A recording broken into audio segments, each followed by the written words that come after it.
a second. I don't know. What the hell? My overlay went all crazy. There we go. That was weird. Why, dude? What's wrong? I guess. All right, and we're You streaming outside. HorsePLAY live episode 126 uncut. Yes, this is the uncut version because I'm always late, so we might as well keep a trend going. So we'll start at 11:02. Well, it's uncut because this is the rawest version you'll get. Well, I understand that, but it's like I start late every, like we always are like 11:01, 11:02, 11:03, 11:05, 11:10. Depends on if the PC gods want to fuck with us or something. Yeah. I noticed Deckard's attention span about a half hour at a time, and then he taps out. Right. He's like, "Hey," and then he's like, "I'm out." Well, I truly hope that we have a top star show tonight. A top star. What's with the top star? I'll tell you later. Yeah. Actually, I'm just hear it out. I would have told you, but I was streaming right before this, so it was like I don't want to tell you now with everybody else listening because it's going to be officially released on Saturday. Okay, so you have to tell me then. I'm streaming right now. Yeah, I know. I don't want that top star information to get out of there. Yeah. I figured you were branding. I'm like, interesting. Me? Very subtle. Do you like that though? Just wait. We got more. We might have a surprise guest on the show tonight. Oh, I won't hold my breath. But I can see a good logo for that though. Yes. If you have any ideas, we'll talk later. Quite literal. Yeah. But might have a surprise guest tonight. Don't know if he's gonna make it. He's got a lot of stuff going on with competitive side of Black Ops 3 on PlayStation 4. So hopefully Blades will, and it's not Fatal Blades anymore. I want to put that out there. You changed the name again? It's just, well, it's something to do with Fatal. The Fatal part actually belongs to a team that it's just Blades. Well, that Fatal thing kind of always irked me anyway, because the word 8 has a T in it already, so why would you put a T after the number 8? If it should just be F-A-L. It should just be F-A-L, yeah. All right, Fatal. I'm gonna start. You ready? Sure. Hammer it. All right, here we go. Never plays it when I just say. You are listening to an All Games Radio Network broadcast of AllGames.com.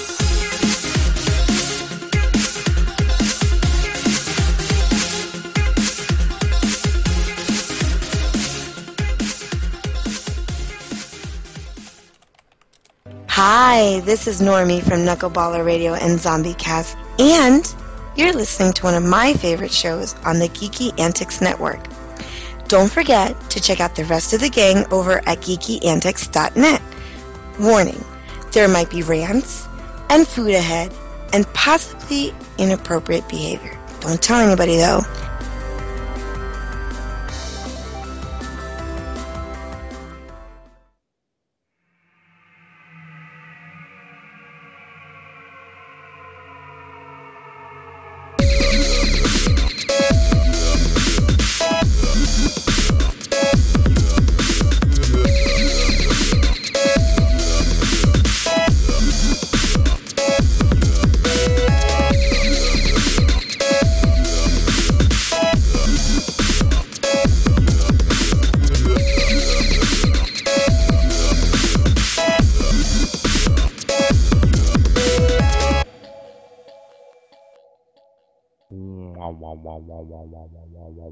Welcome back, geeks, gamers, ninjas, robots, girls, guys, kids. Well, not kids, because we say shit a lot here.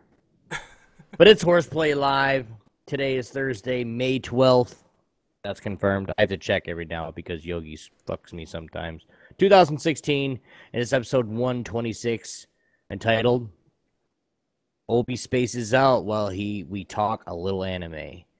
I might not space out as much as he thinks, but before we get into all this fun ahead, guys, I want to introduce somebody that you should know by now.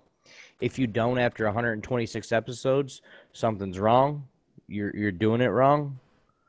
But, of course, none other than the man behind the scenes at geekyantics.net, my friend, Yogi Zilla. What's up, dude? Yo, what is up? I feel really weird right now because I'm not in a swivel office chair. My office chair finally just completely went kaput.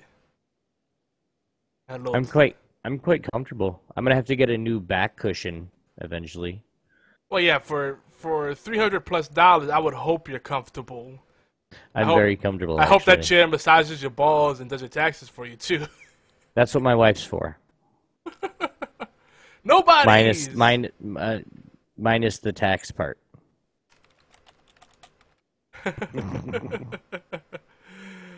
Yeah. What's going on? And nobody's you got to remind me again because I forget every week. That's Robbie. He's in our Gems of remember. War guild, and he plays Elder Scrolls Online. He plays the Division every now and then. Oh, is that the guy? Is that the guy that has EA access and he just won't return any of my messages? I doubt he has Right. EA access. No, that's not him. Okay, all right. You probably think about Kevin. I am. We go through this every week. Yeah. Really. What's up, BFT? How you doing, buddy? Welcome. Yeah, we go through it every week. Just because it's a good starter to the show. He shows up and I go, who is he again? Yeah.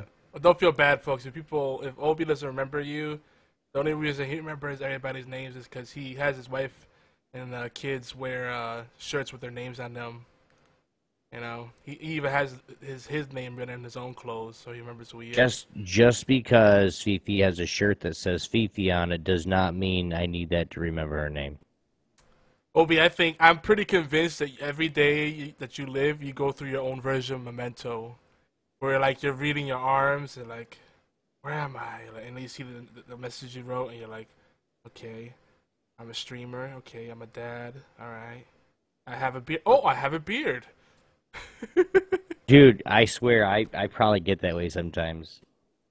Like, I'll wake up and not realize that I even fell asleep going, wow, how long was I out? And I'll look at the clock, and only a few minutes have passed, but it feels like it's been, dude, I was out for a couple days, you know? Just gone. But yeah. You probably have Post-it notes set up everywhere, which I recommend for anyone. Good to have Post-it notes or at least a notepad notes. everywhere you frequent. So anytime you have an idea, you can grab something to write with. And of course, something to write with. That's the problem. You might have paper, but you won't have anything to write with. Hold on. The woman was talking, and I couldn't hear her, so give me a second real quick. What did you say? I said, how can you hate Post-it notes? Very God gift to the earth. Post-it notes are one of those things that just clutter areas because people don't know how to properly use them. How are we married? We went to a church, and then the funny thing after that is we went to a gun club to have our reception. Yeah. That's cool. I mean, the proper way to use a Post-it note is to have one idea per note. I am getting old. And then throw out that Post-it note, but who does that? That's the thing. They can get it pretty expensive, especially if you get the official Post-it note brands. You know. Well, did you see on Twitter and Facebook yesterday when I posted the I have vehicle? Seen these things. What? Well, when I got the new vehicle that we got, when I got able to look at behind it and do a walk around with everything on it, it's washed up, the plates on it and everything, and I look at the plate and my plate has a little wheelchair guy on it, you know you're getting old. No, you just want convenient parking. That's beside the point. I earned that convenient parking. This is true. And whatever it doesn't even matter if it's my vehicle. I can go and put my tag in somebody else's car and they can park in that spot just because I'm in there. Gunny Chef, hello geeks. What are you talking about? We're talking about a whole bunch of random shit right now. Gunny Chief, OB. I did say that. Gunny Chef is the other guy. Gunny Chief. He What did I? cooks. Leave me alone. Chef and Chief, it sounds the same. It looks the same too, except the I and the E are different. If you were British, you might be able to get away with it because they say things weird, like calling Well, a who router. says I'm not? a Who says I'm router. not? How? Who says I'm not British? Okay, I'm not. Or aluminum, they call it aluminium. Aluminium. Aluminium. that might be the right way, man. They technically invented the language, so maybe we're Okay, saying it well, wrong. I apologize for brutally butchering your name, even though I can't read, and Yogi knows that. But I'm sorry. Yeah. Yeah, See? I know, I know, and I'm getting emails now saying that I have to be on that podcast here before long. Gunny He is on it. He wants to pry my brain, you know. Gunny's on it. I've been slacking. Jesus has been slacking, but Gunny Thanks, has Gunny. been on it. Which, by the way, Horrible Gamers with a Z is one of the shows that we syndicate here on the Geeky Antics Network, but they're part of the BS Podcast Network, along with XD Experience. And other folks that are on the social hat in the house. dozen. Yeah, B has been lurking. The freaking clap. But Gunny came at a good time. I was about to shout him out tonight. Better hurry up. It looks like he's leaving. Oh. Oh, he gone. Maybe his Just day. kidding. Maybe his day is starting. Cause Yeah, Gunny, yeah. aren't you? Where are you at? You I know you're overseas. Or am I mistaken? Are we talking trash about Britons and he's from Britain or something? Or Everybody always confuses Brink and Gunny Chief. I find.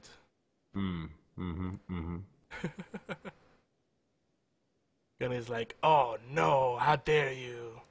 But yeah, definitely make sure you check him out. Gunny, I'd slap him in his jaw. You called him Gunny Chef. Hey, You know where your mind's at. you just basically called him a scrub. I mean, that's not cool. I'm in Northern okay. Cali. Cool. That's right. You're the one that's close to Imes. We need to get Brink and the rest of the horrible crew up in here. Brink of Eternity. They call me Imes, and Jesus walks a lot. Good guys. By the way, I could do a lot of opening banter tonight, OB, but I think I want to just get right into talking.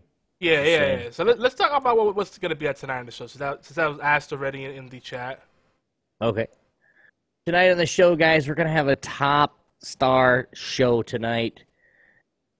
We'll share our favorite headlines from gaming, tech, and entertainment. Want more podcasts to listen to? We got you guys covered. geekyantics.net/schedule and podcast. Podcasts, yeah. Well, it's anyway. Yeah. Forza schedule is good too, but Lots of TV talk, guys. Yogi's gonna probably get into some of us into where he's gonna put us to sleep with his anime stuff. And Yogi's probably gonna talk a little bit more about some Dark Souls, depending on who joins and who wants to stick around. But we're gonna talk about something, I guarantee it. yeah. It's gonna be a great show tonight. By the way, if you guys are new to the show, welcome to our silly party. Woo! HorsePLAY Live is where geeks come to play and get in trouble. Yeah. Beer and Hat, if you want to jump on TeamSpeak, you can talk Dark Souls with Yogi. You were supposed to do that last week, I believe. But come on home. We are the flagship talk radio show for Geeky Antics Network in collaboration with AllGames.com.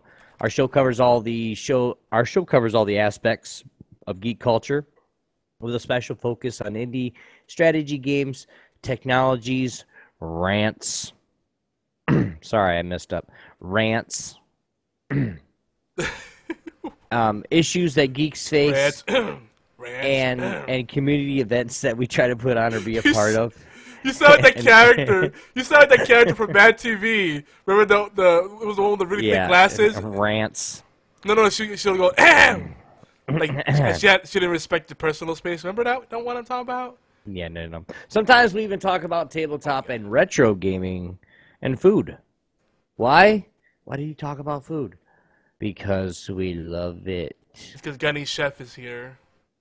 I had some really good food today. I'm sure you did. I'm Me and surprised I didn't get a text message. I was about to, man. I got yelled at by a Facebook friend, and every time we go out, we'll sometimes we'll tweet it or we'll Facebook it and just hey guys, we're eating here, blah blah blah blah, and all of a sudden he'd be like, why didn't I get an invite? And he's like right down the road. He lives in the same town we do.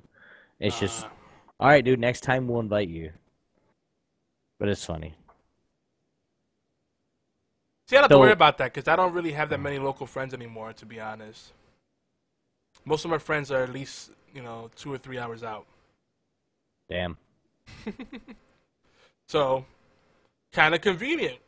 If I ever feel like just doing something random, I don't have to worry about inviting people.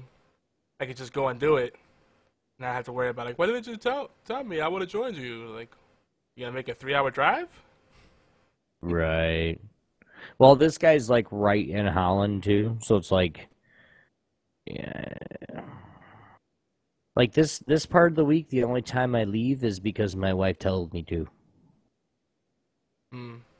Because Holland at this time of the year is a shithouse. A madhouse. People, tourists everywhere. I've had so many people, literally, there was one guy today, we went to the little carnival, and the first thing he says is, oh my God, I looked at my wife, and she's dressed from head to toe in a Dutch costume because she's a dancer and for the tulip time. And he's like, oh my God, I got to take a picture of you. Can I? Is it all right, sir? I'm like, I don't give a damn. I don't care. Well, can you take the picture? And then I think I took a video at first, and because he had one of the older phones that doesn't tell you where anything's at, so I pushed 8 buttons and then finally got it. Today. Yeah. It was great. But the only problem with that is I gotta walk around a lot, and that does not happen funly. That was not a word, but we're gonna go with it. Yogi, tell everybody a little bit more about the show. So we're live and uncut, and right now we're having a good conversation in the chat, and I'm biting my tongue because Beard, we might have to start getting people to call in early because we might just jump into the rants even earlier. Dude, yeah, more the merrier. Guys, get in here. Because there's stuff to talk about, but we're a live and uncut show, and we're a late night show, so we may not be very coherent or sober. So crazy things can and will happen. I'm going with the latter. We may say something offensive. We may burp and fart, because, why not? That too. So keep an open mind and, have fun, After all, this is horseplay. You got to expect that we're going to have shenanigans. And really, if we say something that offends you, we do want to say from the bottom of our hearts that get the fuck over it. We really don't care. Just kidding. But anyway, get over it. Guys, don't forget, HorsePLAY Live replay HorsePLAY Live, the show is every Thursday at 11 p.m. Eastern Time, 8 p.m. Pacific, 4 a.m. GMT, on Twitch channels Geeky Antics and simulcasted over on YogiZilla. Sober? Yes, we're not sober. I'm not anyway. HorsePLAY Live replay is also available earlier on Thursdays at 5 p.m. Eastern Time on allgames.com. Guys, seriously, one real quick. If you go to allgames.com anytime between 5 and 7-ish, give or take a few minutes, you guys listen for literally, I'm serious, no freaking lie. You guys go there and listen for 10 minutes. You guys will give us a tick. You guys will give us a count for people that are actually listening to our podcast on All Games. Hook us up, guys. Go over there, give us 10 minutes. You don't even have to listen to the podcast. Just mute it. Let it run for 10, 15 minutes, and then shut it off if you want to. Hook us up with that view, guys. We really appreciate it. I want to see how many we can actually get. Like, seriously. Like, ramp this thing up. Everybody do it for a couple weeks. Let's see how high we can get. We've cracked the top 5 a couple times. Anyway. Yeah.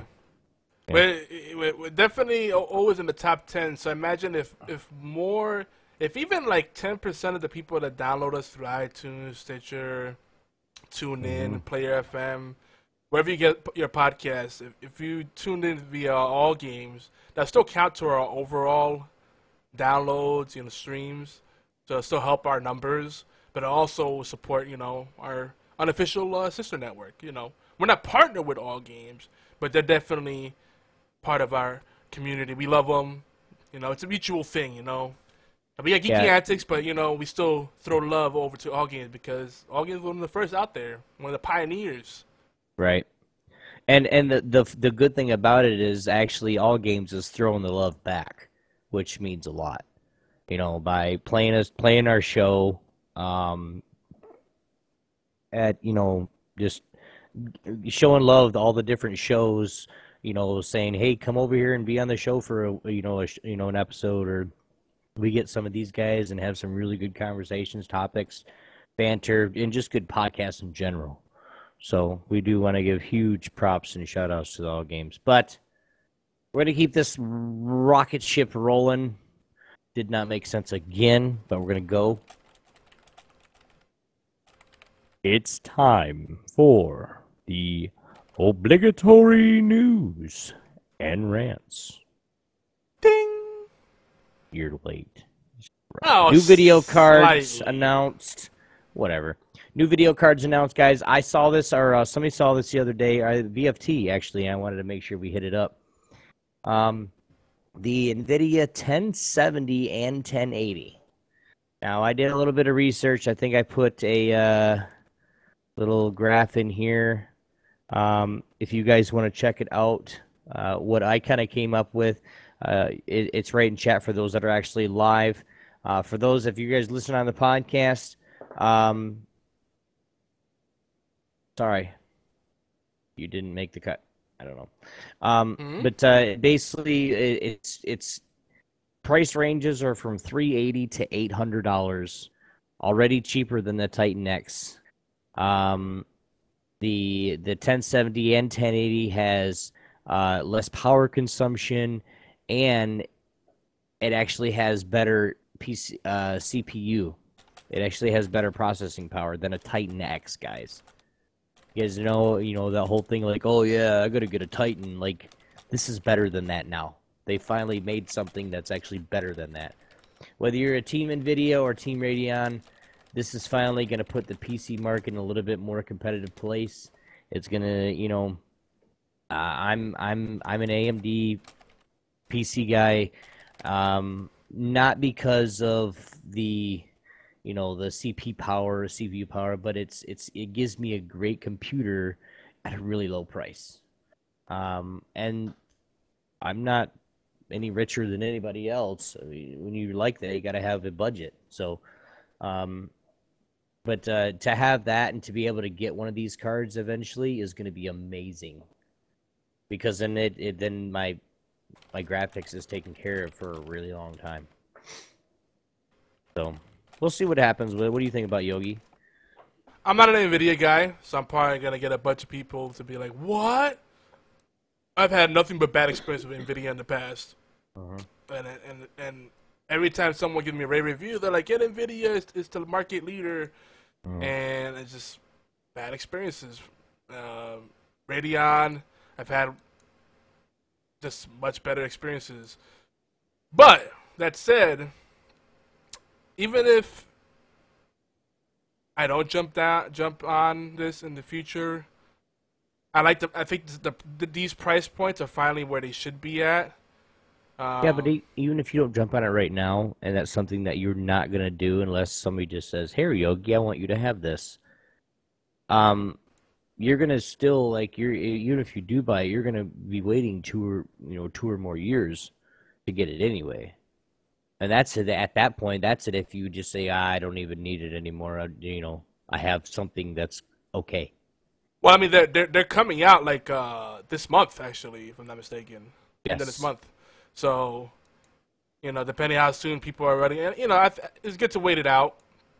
What it's gonna do is gonna May push 27th. it's gonna push the prices down on everything else. So there's I'm gonna really- be deals on everything. That's what I'm excited about.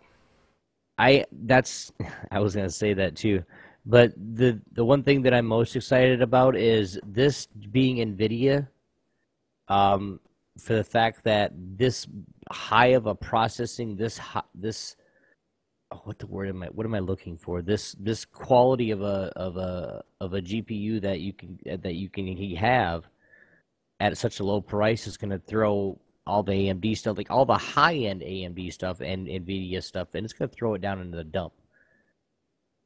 Yeah. Like, they're either going through like hey, let's see how low we can get this shit to get it out of our warehouses. Let's get these 980s out of here. Let's get these 980 Ti's out of here because we got the 1070, 1080, and people are going to buy them like crazy. You know it. Yeah, and in the chat, they're talking about who's going to benefit from this. It's going to be the console makers. Could they be able to put out more powerful, GPUs in their systems? And then, of course, the counter argument is that GPUs on the consoles are nowhere near what the PC are. But, as much as I love PC gaming, it's not apples to apples when you look at it that way. Because you're talking about a console is a dedicated experience, whereas a PC, unless you're running some dedicated boot where nothing's running in the background, you got a bunch of shit going on at once. So it's not a fair comparison. There's always something taking away CPU time, and using and holding up memory and all kind of stuff, So that's another thing to look at. There was a demo. Epic's Paragon made it clear just how fast the 1080 is.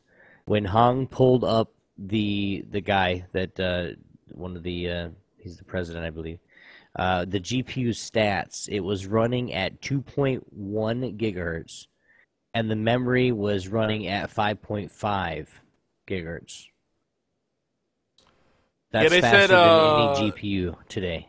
They said with an actual real life application, I think they were running Tomb Raider, and it was running at 1.7 times the performance of what it was, 70% more than on the 980. And what was the other one they used as a benchmark that I was looking at? It's a pretty intensive game that's still kind of relevant. It wasn't Tomb Raider. Oh shit, I can't remember. But it was like, and they were running at ultra settings to see which one, pushed it harder. And these run cooler, lower power consumption. The big joke, everybody laughs when I say I'm a Radeon guy. Like, yeah, but they put off more heat. But I'm like, well, I never had issues because of that. I haven't had a Radeon crap out on me. I've had Nvidia's crap out on me. Right. So, well, I haven't had any really. I've had my experiences with both of them. I'm not gonna say bad or good because everybody has bad, parts. We're in the electronics industry, man. Your shit's gonna fail. The Division, that was the one that I saw like the benchmarks for, and that's a beautiful game. When you run that game at ultra settings, even at baseline setting, that Division still is a very impressive game. Oh yeah. Seriously, I'm sorry. I don't know. I lost train. My bad. That was bugging me. I couldn't think what it was. But while we have this opportunity here, let's pull Beard and Hat into the chat. We haven't done Geeks Engaged officially for a while. You want to just do the bit real quick just to let people know how to connect with us, Obi? We'll jump ahead and then we'll go back. Because I miss your shotgun, Obi. No, I'm good. Aww. Well, if you do want to connect with us, we have a TeamSpeak server, so you should install that. You can join us live. iTunes reviews, that's something we really like. Twitter, at Geeky Antics, at Yogizilla, at Obi1X2. Facebook page, Geeky Antics. If you just search Geeky Antics, we're all over the place. Oh, voicemail/text line, 646-801-2149. I remember now. Shush. Sorry. Well, do it anyway. Whatever. With the AMD NVIDIA. Oh, okay. That's what you want to do. Okay. I've never really had a huge problem with either of them. Like when one gives me a problem, I go to the other one, kind of thing. Yeah. The only reason I have an AMD card now is because I have a whole AMD setup. Like I have a motherboard that will run better with an AMD in it. I have a top core AMD processor. I have all this stuff that's AMD. It's just a whole set, so it made sense to run that. If you have an AMD system and then you have an NVIDIA card, that's where shit goes wrong, is because some of it shit's not compatible. Yeah, and I love people that say you could drop an NVIDIA card in any system. No, NVIDIA is a lot more picky about what kind of rig you put it in. Radeon, through the years, you just drop it in, boom. You don't have to worry about the chipsets and all this bullshit. If you have the socket, you have the actual, the type of bandwidth that it needs, and you meet the minimum requirements, done. And none of this, oh, well, you have revision 1.2 and you need revision 1.3, and oh, it's not SLI 3.56854. Too much bullshit. Like, that's why I got IT. It was just IT. I did IT for like 15 years. I still do it here and there for contract gigs, but there's just too much dick measuring and jerking off. Like, fuck it, I don't have time for that shit. I don't have patience for all the freaking elitist bullshit. If it works, I'm done. What? I have a question for you. What's that? Are you ready? I'm ready. Roger that. It's time for Geeks Engaged. Oh, now he does it. Yeah, sure.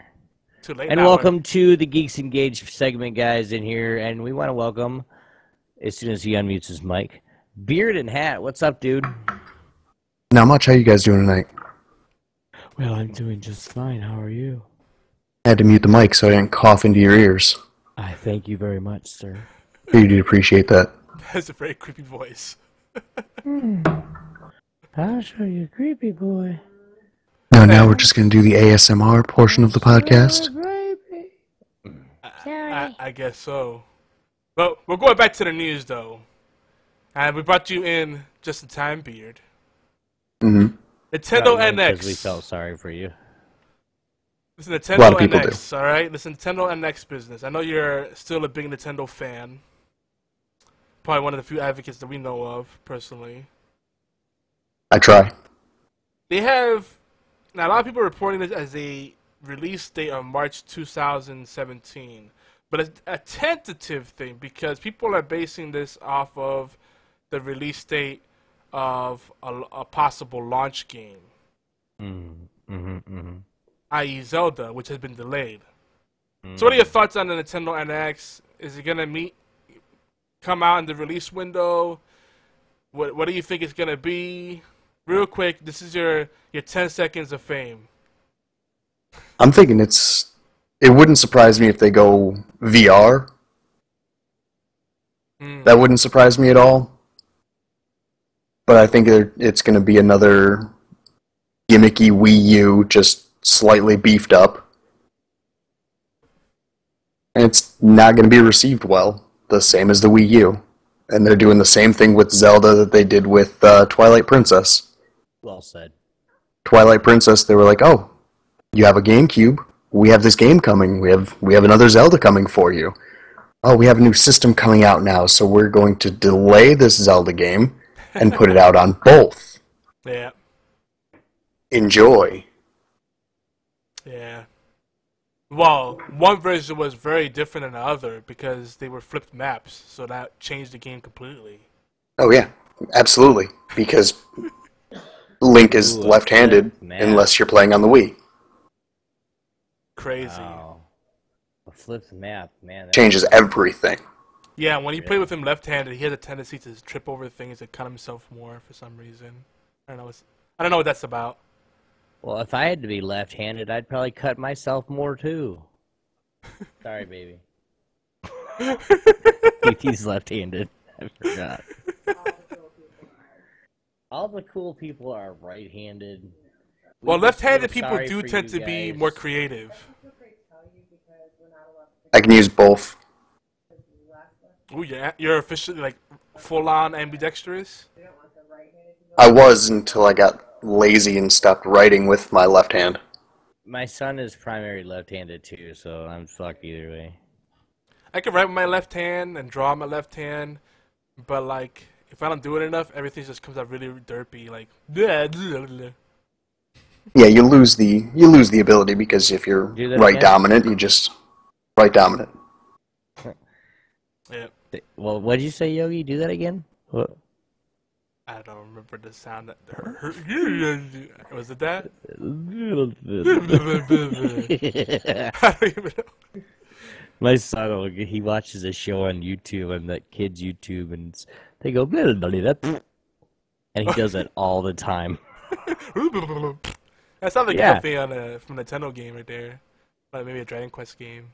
It had, I don't know, I think they based it off of, like, their thing off, like, Mario, maybe. Or Animal Crossing. What's up with a lot of Nintendo games? People don't actually talk; they just make weird sounds. Yeah. Because they're from when there was no voice acting in games. They never added it to their budget. They need to put some voices in That's that true. shit, man. That's true. I'm just saying, like, it would be beneficial to remake those games and put voices in there. That'd be fucking awesome. It'd also be beneficial for them to make a Pokemon MMO, but you don't see them doing that. That'd be so good. That'd be awesome too. I would actually play that. I would too. I'm not gonna lie. Just saying, a Pokemon They MMO. It's pre-built. If they made a Pokemon MMO, they have the story, they have all the different regions, they have the different gyms you can join, and they have 700 fucking Pokemon. How would that not be just a money printing machine? Yeah, but 700 really? I mean, you think that's a lot, but like you get one of these people that are like, you know, hardcore like an MMO WoW player, 700 ain't shit. Yeah. Like that's like a week. Well, if you serious, like even other players like with the game that Yogi plays, Elder Scroll Online. Like you can do a whole bunch of stuff, but like once you get those people that constantly do it and that's what they want to do and they find the best way to do it, dude, you're gonna have to put so much content out that it's not even gonna be worth it. Nah, because you always have PvP. That's where usually True. there's always end game content that you could, you know, once you get it out, it's just a matter of like doing scoreboards and ladders and stuff like that until the next content comes out. There's a way to mitigate that, you know. Mm-hmm. Because you don't want to keep coming out with so much content, then the people that are a little more casual are overwhelmed. Because like, damn, I barely just got through half of this, and not a new shit. You know, there is such a thing as too much content too. There has to be it's a delicate balance, you know. BFT says Right. Monster Hunter Generation Special Edition, Nintendo new 3DS XL announced. Jesus Christ, a mouthful. And nobody's Robbie wanted us to know that he's both. He's ambidextrous. He goes both ways. He goes both ways. Oh, and BFT says that Metroid the Other M, that's the Team Ninja game, isn't it? They botched that one so hard. Most people hated that game for it. I don't know if that's why they hated it. Was it just because of the voice acting? I'm sure there was other reason they didn't like Other M. Well, the reason Prime was fantastic. Yeah, it was following up Prime, and the other M was kind of a turd. Yeah, because I mean, Prime was, what is it? Original Prime, Echoes, and Corruption? Was it? Yeah. The three? Those were fantastic. I mean, the 3D controls were a little weird to get at first, but after you got used to it, it was awesome. Oh, yeah. Yeah. I can see where the voice acting wouldn't work there. But, like, Pokemon just recently, like, it was like maybe 2 games back, they finally, like, that's still pretty recent. After all these games they released, they finally, like, added actual, like, voices or, like, real sound sample, not, like, this weird chirping shit. Like, what the hell? Why do the Pokemon all sound like 8-bit bad sample, like this indistinguishable sound, like beep boop, like what? Part of that was they were still appealing to the nostalgia. Yeah, that's a fair point. Make it an option then. I don't know. make it so people be able to flip back and forth or something. I don't know. But you kind of have to just, I don't know, usher in a new era. At some point, nostalgia only takes you so far, right? And Nintendo's learning that now. True that. Now, to put things in perspective, so Nintendo's been pretty tight-lipped about what the NX will be, which, if they are going to keep to the March 2017 release, they really got to give people something solid to go on. You know, and they said they're not going to announce anything at E3 in June, which, by the way, E3, going to be, June 14th, 16th in Los Angeles, you know? Nintendo's not even planning to announce anything big there, at least not for the NX. So it's like, what? What? Well, they have their Tokyo Game Show in September. Right, but If they're going to announce anything, it'll be then. they also have to remember they have a huge audience here in the States there that pay attention to E3. Like they gotta step outside of the comfort zone. Like Mitomo's encouraging because it shows that they're trying to get into this online thing. They're realizing there's a thing called a web browser, you know, and people use that to get their information, not Nintendo Power.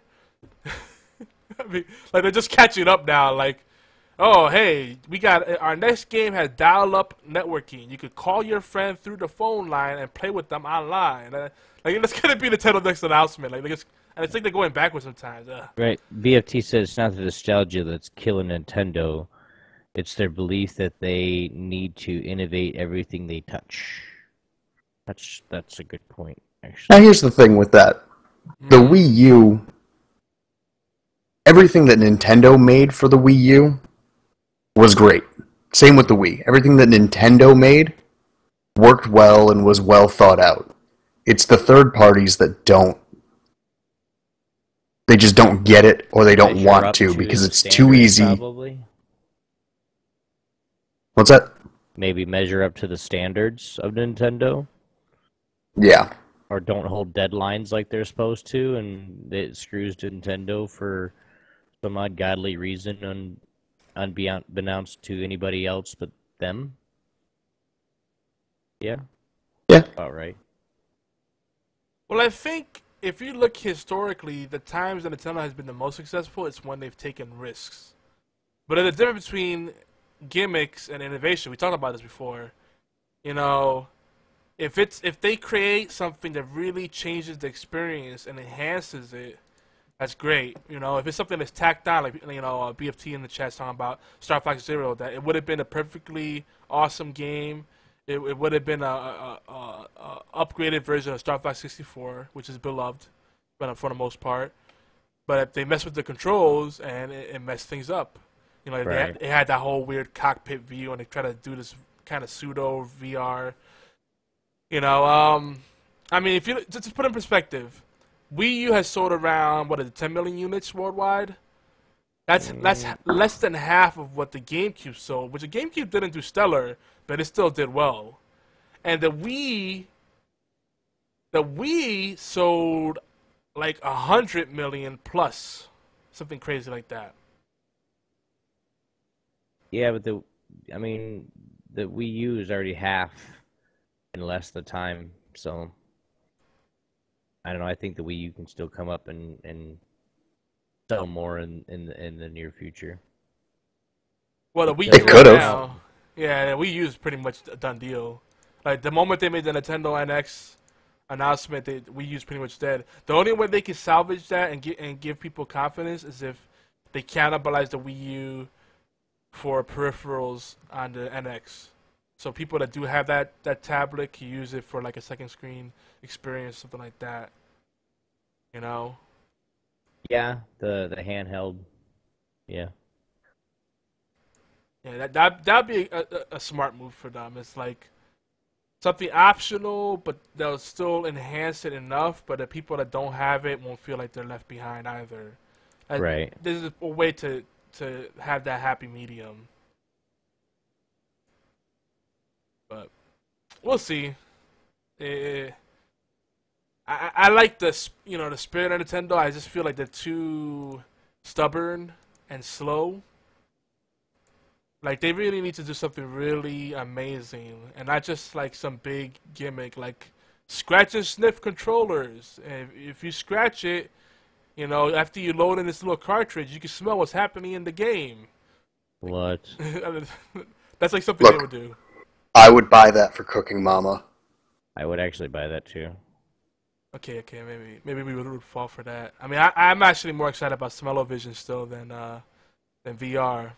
Smell-O-Vision. for most things. For YZ Jersey Dude, Shore, no. I would be excited about VR, except for the point that like I'll never be able to buy it because it's way too outside my price range for something like that.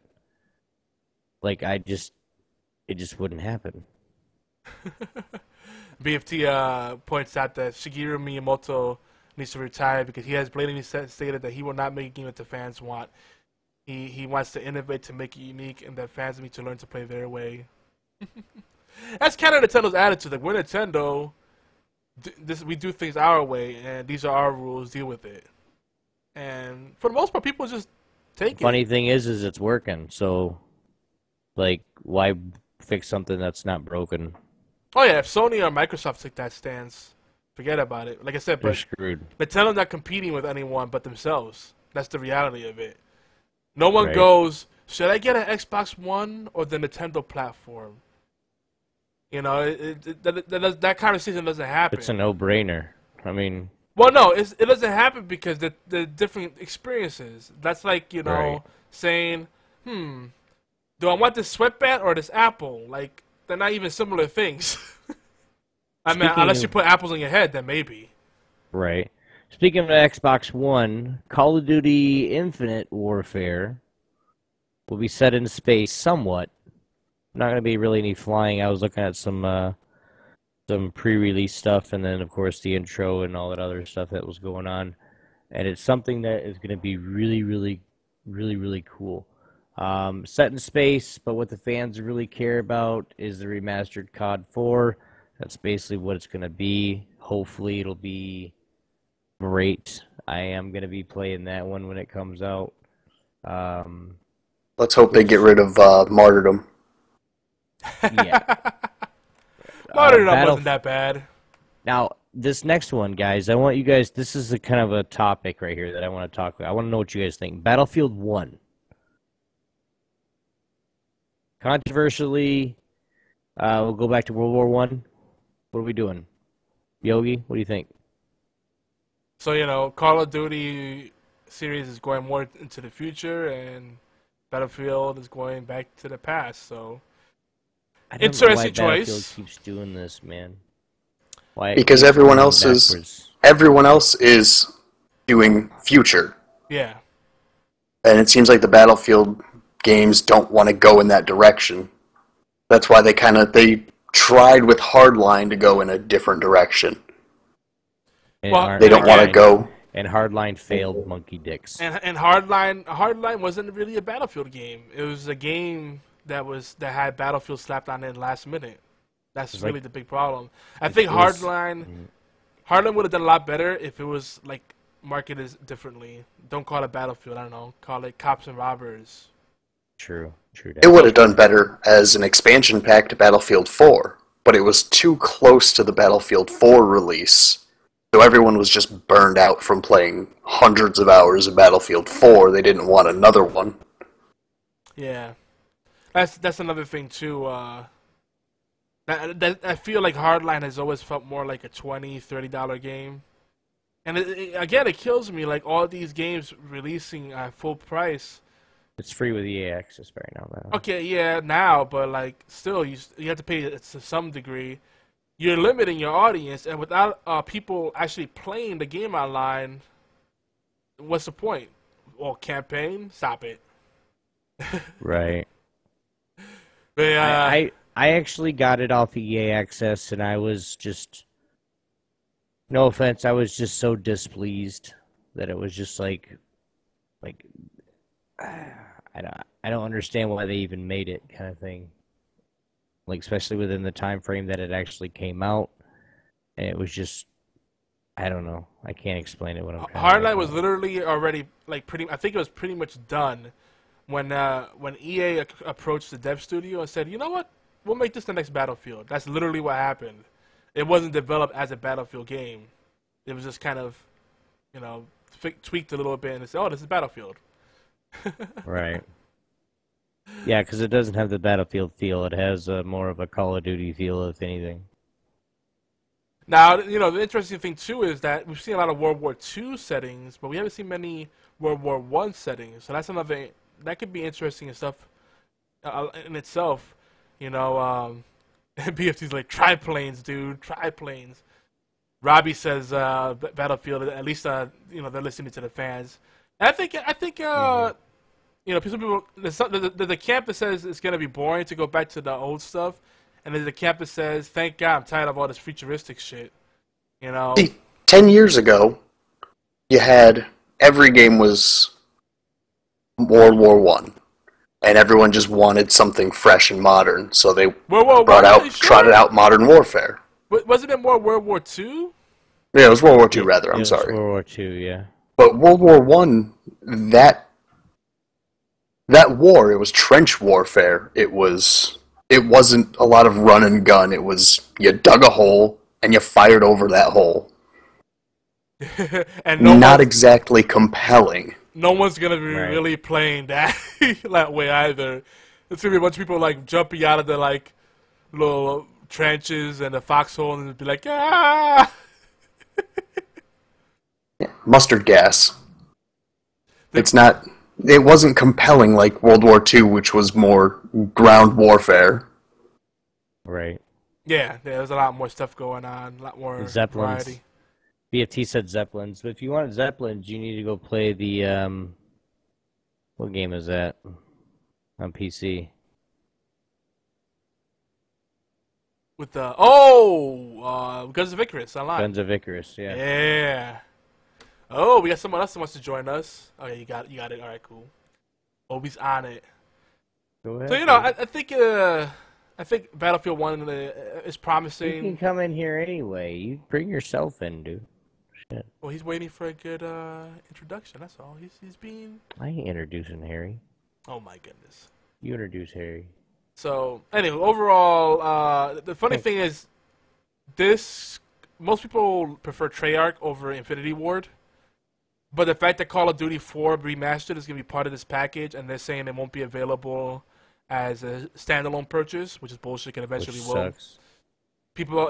This game is probably going to outsell the last 3 or 4 Call of Duties. It's going to be stupid. Right. Well, let him know that he is able to talk. Harry, what's going on? Everybody has... he changed his name, too. Yeah, I did. RM Hazza to the show. Welcome, dude. How you doing? Doing okay.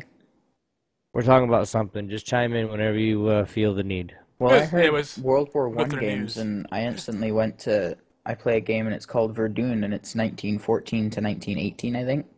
And so it's, it's all the trench warfare. You've got Germany, France, and I think there's Britain, but I don't know.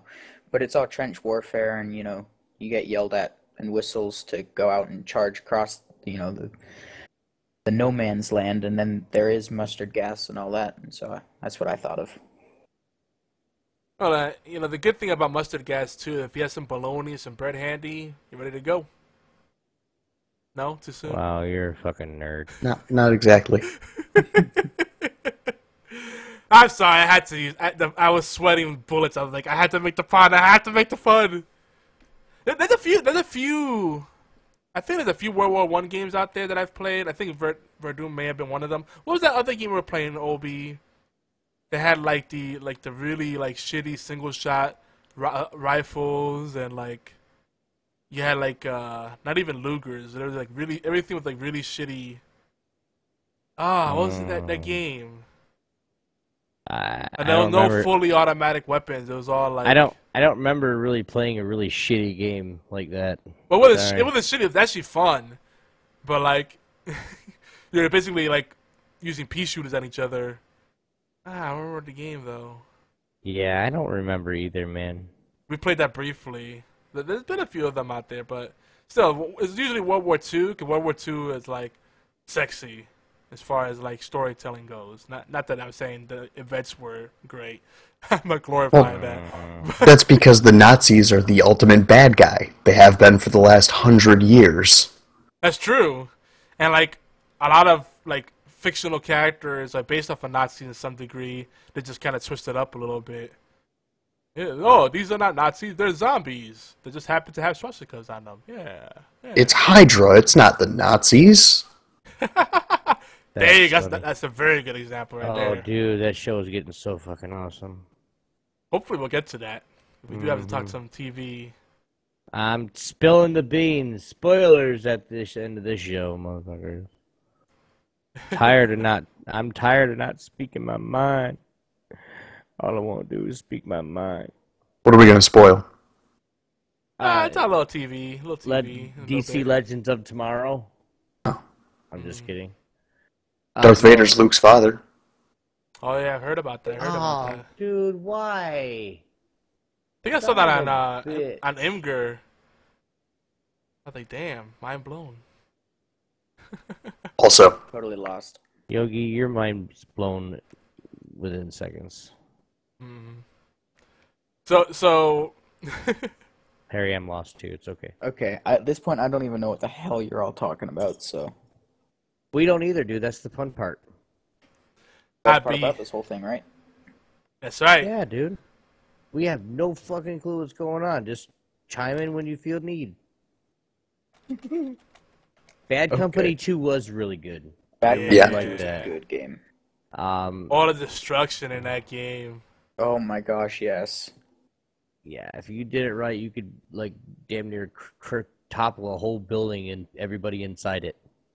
Oh Dude, yeah, no. great. See, I used to be the C4 guy. I used to just run around, and my team would lure the whole enemy team into one building, and then run out. And I just, I'd push the button, and all of a sudden the whole building was collapsing on the enemy team. That engine was fantastic. I feel like Frostbite engine has kind of gone backwards because it was all about like environmental destruction and interaction, and now it doesn't feel quite as much. I loved Battlefield 3. I haven't really had a chance to dig into Battlefield 4 as much, but that launch of Battlefield 3 was terrible. Oh yeah, I remember. It was the tactical flashlight that could blind people from across the map in broad daylight. That was quite the addition to the game. Everybody Awesome. was rocking that. I use that shit a lot to get a whole bunch of kills, so... So I hate you most of all. Yes, because that's what... I had, dude, when I had the choice, I would get a sniper rifle with C4 and a rocket launcher. Because then really, if I can't shoot you with a sniper rifle, I'm going to try to blow you up. Good times, yes. Indeed, sir. Good times. The thing about Bad Company, I'm surprised they didn't keep that going because it was Battlefield with an attitude. Like, the characters were heroes, but kind of maybe almost anti-heroes because like wasn't the whole thing that they would loot, with collect the spoils of war. They did good things, but they were like mainly after the loot. So like you had the game modes like Gold Rush and all that other stuff like that. And I don't know, it was different. It had more of a personality, Yeah, it was definitely a fun campaign, which feels like it's lacking in first-person shooters lately. Yeah, for the last several years. I personally would rather and I'm not gonna do this for obvious reasons, but I would rather they separate the campaign. The people that want the campaign pay X price, and people that just want the multiplayer pay X price, or Y price, whatever. It'd have to be 1-on-1, but. Yeah, but I mean, from a business standpoint, they're gonna think that's, too much work to separate it, and everybody just gets one game. That's just how you do it. If we were completely on all digital sales at this point, then they would do that. I think. I but think since they. Oh, sorry. I think they won't because they want to make sure that everybody buys it and justify the development costs. So they're just gonna bundle it up. You know, they don't care if people don't play one part. You know what I mean? Because people will buy the full game and be happy just playing the multiplayer, and they'll skip the campaign completely. But then think of it as an experiment, though, from the business's standpoint. The company will split them off into both. And if no one buys the campaign, they can then cut that budget entirely for the next game and only make it multiplayer and just focus on that. Mm-hmm. Or even like a, I don't know. I'm still... Oh yeah, BFT makes a good point. On PC, you could buy Black Ops 3 multiplayer as a standalone, $15. And see, that model makes a lot more sense to me. So like we've seen some examples of it. I think it should be a more widespread thing. I'm one of those guys that doesn't care about the single player. Like I just want the multiplayer 90% of the time. Right. You know, there's the game companies that, you know, they rely on, you know, as BFT says, you know, $15 for the multiplayer. Well, they depend on the fact that they're gonna make, you know, you're gonna spend $100 trying to, you know, get further and further into their game on multiplayer. Which is why a lot of multiplayer games are free, because then they go, well, we know you're going to spend money, so... Oh yeah. Freaking DLC is just a joke now. Yeah, the microtransactions, like in...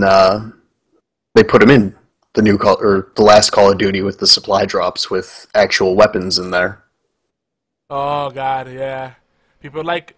It's like, between opening card packs and like opening up loot crates is like the biggest fad now in games, and we fall for it because it's fun. It's like something to do. It's like Christmas every time, right? It's gambling.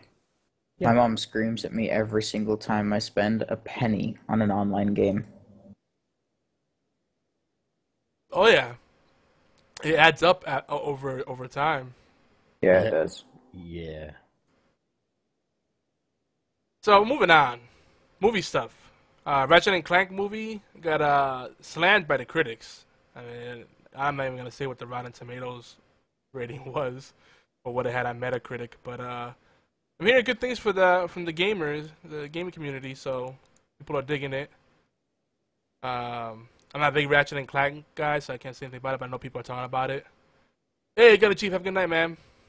How much of that do you think is nostalgia goggles, though? I think so. I mean, even people are talking about the game, probably. like I don't know. I like Ratchet and Clank. I feel like is one of those things like I feel like you have to like grow up with it or really form an emotional attachment to really care about it. Because every time I hear people talking about it, I'm like, it doesn't really sound like something that would really interest me. I don't know. It's fun to watch.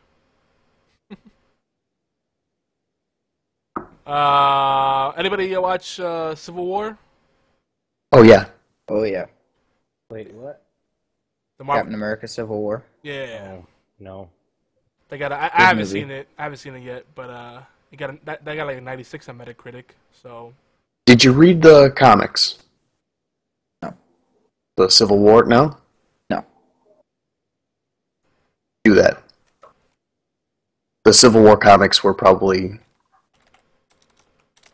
the best stretch of Marvel writing, along with the branch off into Captain America. The storyline after Civil War was some of the best comic book writing I've seen in years. They haven't come close to it since. Really good if you're a fan of comics. Just pick up like the Ed Brubaker section of Captain America. Great. So, have you seen it and read it? Oh yeah, the movie is completely different. Oh, it is? Yeah. You know, if they make a Dark Souls 1 movie, I'll watch that.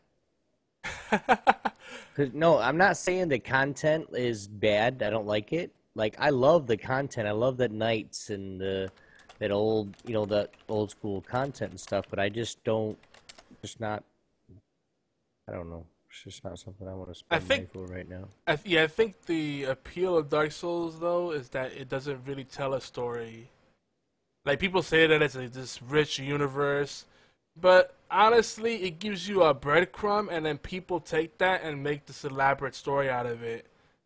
And I can almost guarantee that people that like did the writing, like storyboarded it, was like, okay, fire, bad things happen, dragons here, dragons gone, okay, and you're hollowed, bleach, okay, cool, but not anime style. It's more Western. That was their whole concept, and they just ran with that. Okay. I don't think they can make a Dark Souls movie without having a lot of people pissed off, because that's kind of the mystique of that series, is the fact that you make up your own conclusions. Well, they put out a Dungeons and Dragons movie and didn't pissed a whole bunch of people off, and they didn't care. Yeah, Yeah, but if there's money to be made, they're not going to care who they piss off. Yeah, but Dungeons and Dragons is different, though. There's actual campaigns that have specific stories, right? Whatever. Yeah, you still butchered the shit out of it. Well, yeah, that's a whole different story. All right, Robbie, have a good day at work, man. Have a good night, or early morning for you. For reals. Later, Rob. B. Yeah, I'm going to try to remember next time. BFT's saying that a Dark Souls movie would be very difficult because it has a huge background story that takes place over many different locations and time periods. Yeah, it's, you know... Flashbacks, motherfuckers. Flashbacks. Oh, yeah, man. Hopefully they could get Guggenheim, or whatever his name is, from Arrow to do all the flashbacks. We can have a bunch of shirtless scenes and do random push-ups. Yes, I brought it back there, Obi. You did. Mark Guggenheim. Like, yes. We have 50% flashback, 50% actual story plot development. Like, flashback. Oliver's drinking tea while his soul is getting ripped off. But don't worry, he's sitting by a bonfire. He can reset the experience and learn from his mistakes.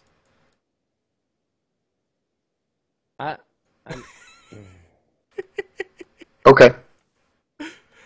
I'm kidding, Obi. I like talk Arrow. to you anymore. I like Arrow. It just has serious flaws. Yeah, so do you. Oh, damn. We don't dog the shit out of you every chance we get. Well, we could, but we choose No. not to. We do. Never mind. Continue. So back to Battleborn, we mentioned this earlier. You know, it's been getting kind of mixed reviews, and Metacritic scores have been between 71 and 76 on average. What shocked me was the fact that the PC actually had the best overall reviews and ratings for it. I'm like, huh? I would think it'd be the opposite, because like this is something fresh on console. On PC, it's kind of like, oh, here's the number 101 of this same kind of game. Yeah, but PC fans are going to be a bit more forgiving to a MOBA. Yeah, it's kind of interesting how that works out, and I think PC players also understand mobile mechanics more. Like from when I read the console reviews, if you read the console reviews versus the PC reviews, when people were citing issues with the game, the PC people were citing issues with like the lack of content, lag, and other things like that. Basically design things. But on a console with many mechanics, they're like, it's really confusing. I didn't understand about doing this and blah blah blah. It's like, so I don't know where they messed up communicating how you play, the game and the core mechanics. It's a little bit of everything, but the main thing people ultimately go back to is the fact of the content. A lot of people are saying it doesn't feel like a game that should be full price.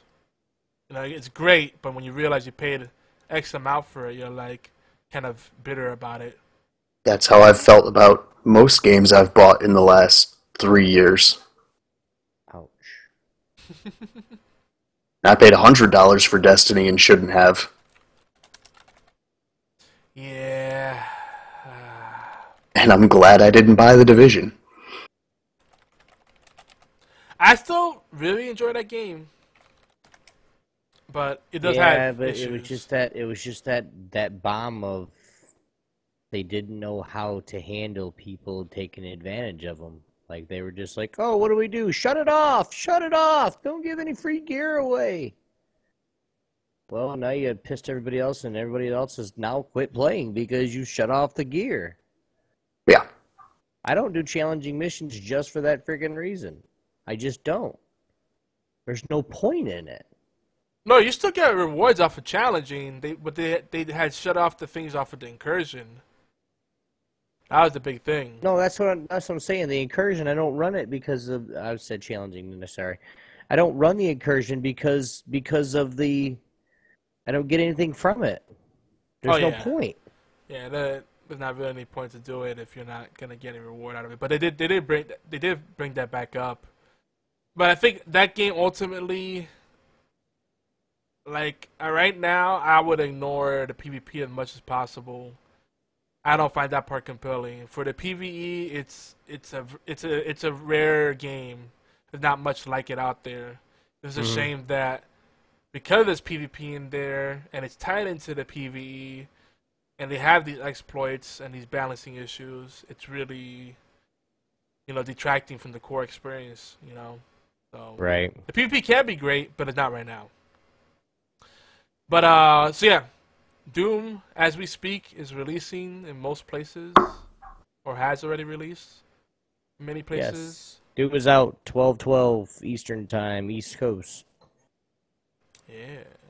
So, I'm excited about the game, and I think we just speak to it real quick, because Beard, you were saying that you're talking about how you enjoyed the game, right?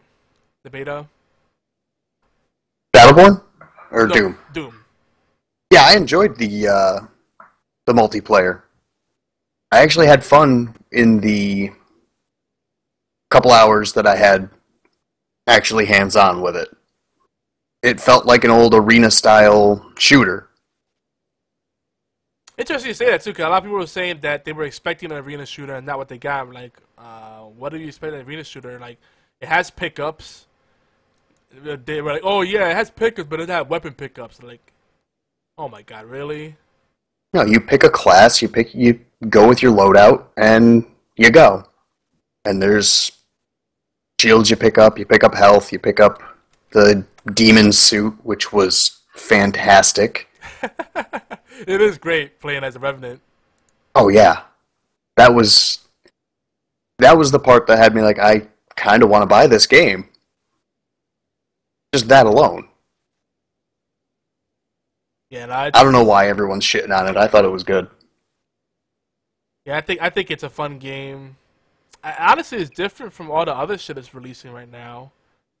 I think people have unrealistic expectations. Like, they keep rebuying the same Call of Duty game, but then, Doom that hasn't released a game in years. I mean, Doom 3 was original Xbox. Holy shit. So it's been over 10 years since the last Doom came out. Mm-hmm. Yeah. Damn. I didn't even think about it. That's been that long. Like, It has. they brought it back. The major complaint with Doom 3 was there was a corridor shooter. So they fixed that and they brought it back to the roots. They made a map editor.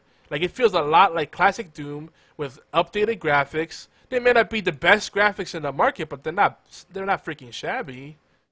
It's fun. I mean, the only thing if I had to complain about something, the controls feel a little floaty.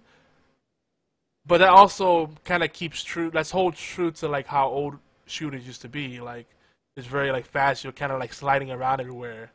That's slippery. Like, it's responsive, but it feels a little. It's weird. It's like a little floaty. Like, I don't know how else to describe it. But it's still, the controls are tight enough for what it is. You know what I mean? A little floaty, yeah. Anyway, I'm excited about it. So not sinking, but floating. Exactly, Obi. Thanks. Thanks for the backup.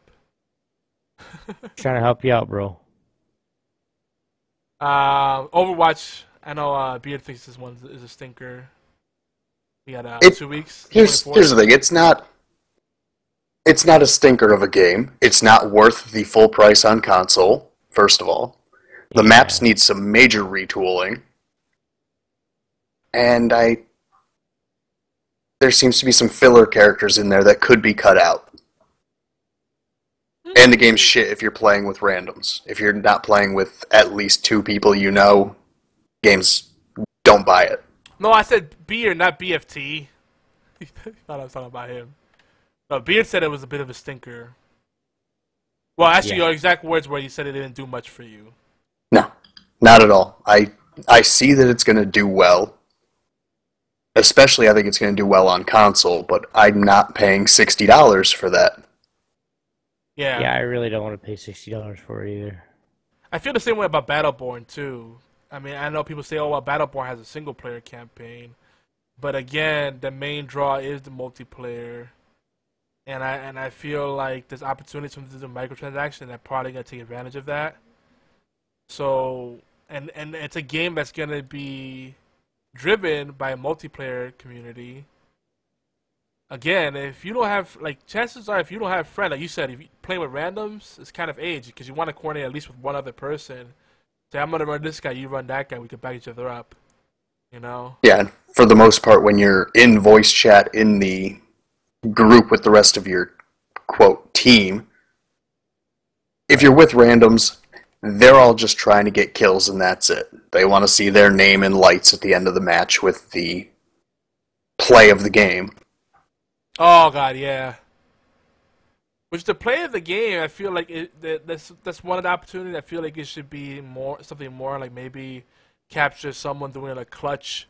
Like if you play as Mercy, you do a clutch move where you dodge a bunch of fire, like kill a guy or two and revive like 3 people on your team, and then you make a push to win.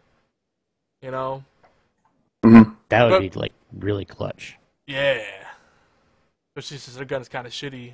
You'd never get that achievement, Yogi. Hey, I've revived 2 people at once. It's pretty good.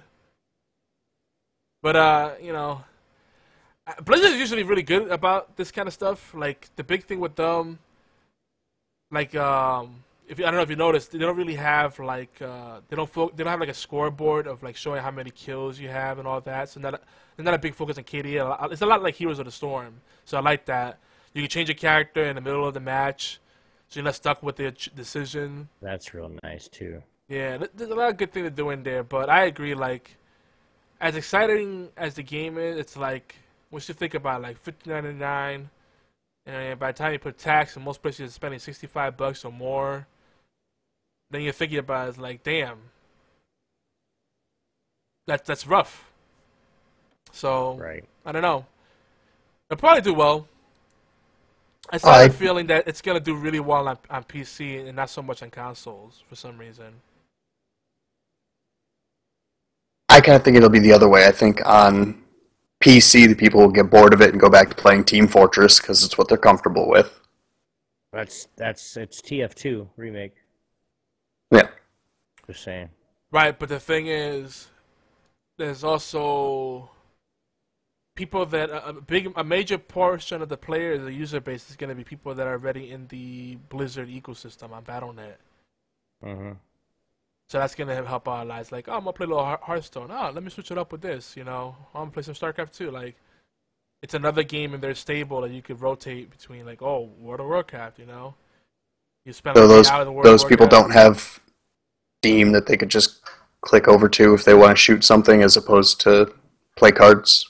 I don't see it being really heavily as a loop in there because it already exists elsewhere. You'd be surprised. Like, a lot of my friends that I know that are hardcore into any single game on Blizzard, chances are that they play another game heavily on Blizzard. And I rarely see them on, like, Steam or anything else. Yeah, and they all love Tracer. Yeah, people that are Oh, that are on Blizzard, they're only on Blizzard. They're not on Steam. They're not on this. They're on Blizzard. They have one of 2, one of 3 now because TeamSpeak's not getting used very much. It's Ventrilo or Mumble. And they go to town with their guilds and they do whatever they want to do in their MMOs, and or they go play StarCraft as a group, or they go, do a whole bunch of shit. And that's all they play is Blizzard games. Straight up. That's it. Now, on the flip side, I do see that it is a fresh experience on the console. And it's also easier to play on console because you have aim assist. Mm-hmm. And that changed the dynamic completely. Because on PC, if you're not on point with the keyboard and mouse, it could be rough. That's the No, stuff because I heard don't people talk say about. that on the PC, the aiming is a little forgiving. See, I play both. It is forgiving. But that aim assist really does help. It really does help, especially if you're one of those people that just can't snap to a person, on keyboard and PC. It does help. Not very much, but it helps. Just saying. I'll take your Yeah. word for it. I mean, You're gonna have to, 'cause that's all I got. I know a lot of PC elitists will say that someone with keyboard and mouse will always be someone with a gamepad. Depends on what game. Yeah, and I call bullshit on that because also, it's really easy to mess up with a mouse. So you have more It's easy precision. to mess up with a controller too. Yeah, Yeah, it is. and I guess Just it watch really me comes- play. It just comes down to like what you have experience with it. Honestly, Right. it's different kind of mechanics, but it's not a natural advantage as much as people would like to think.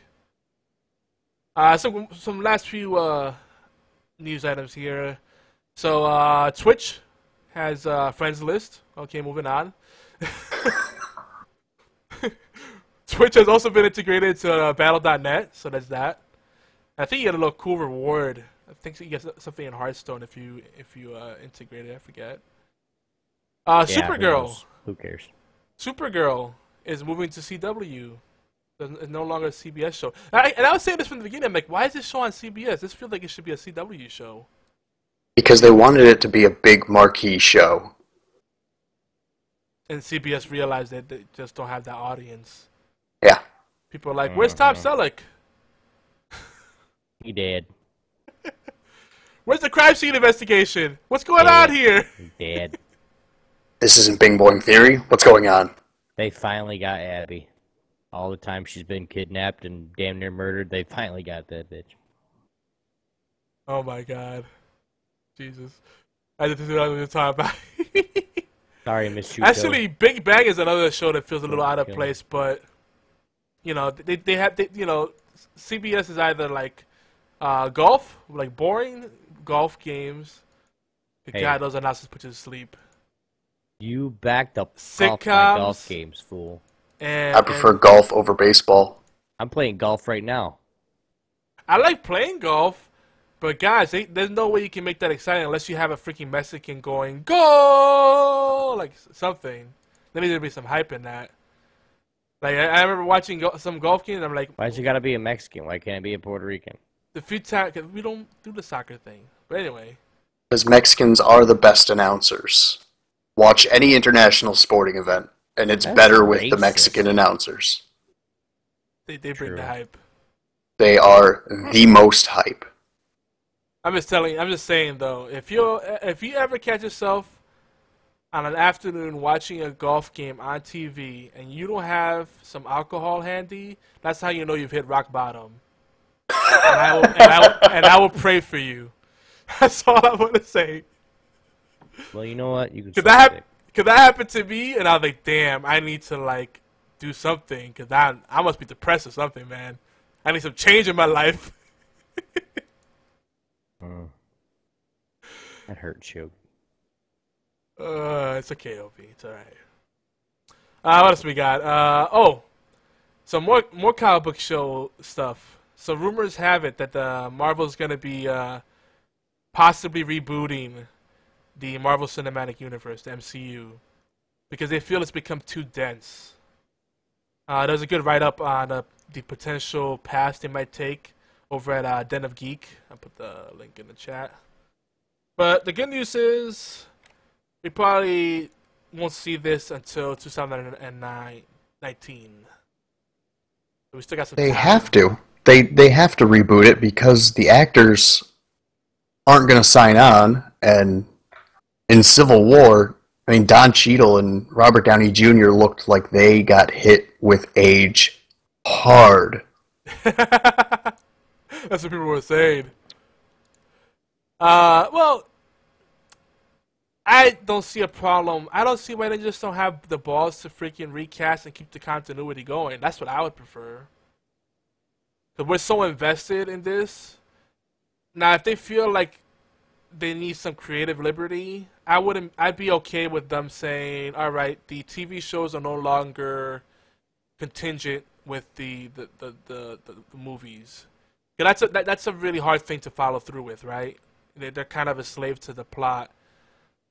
You know, give the shows the freedom to run with whatever they want, and maybe the shows might refer to some things in the movie universe, but they can also make up their own rules too if they want.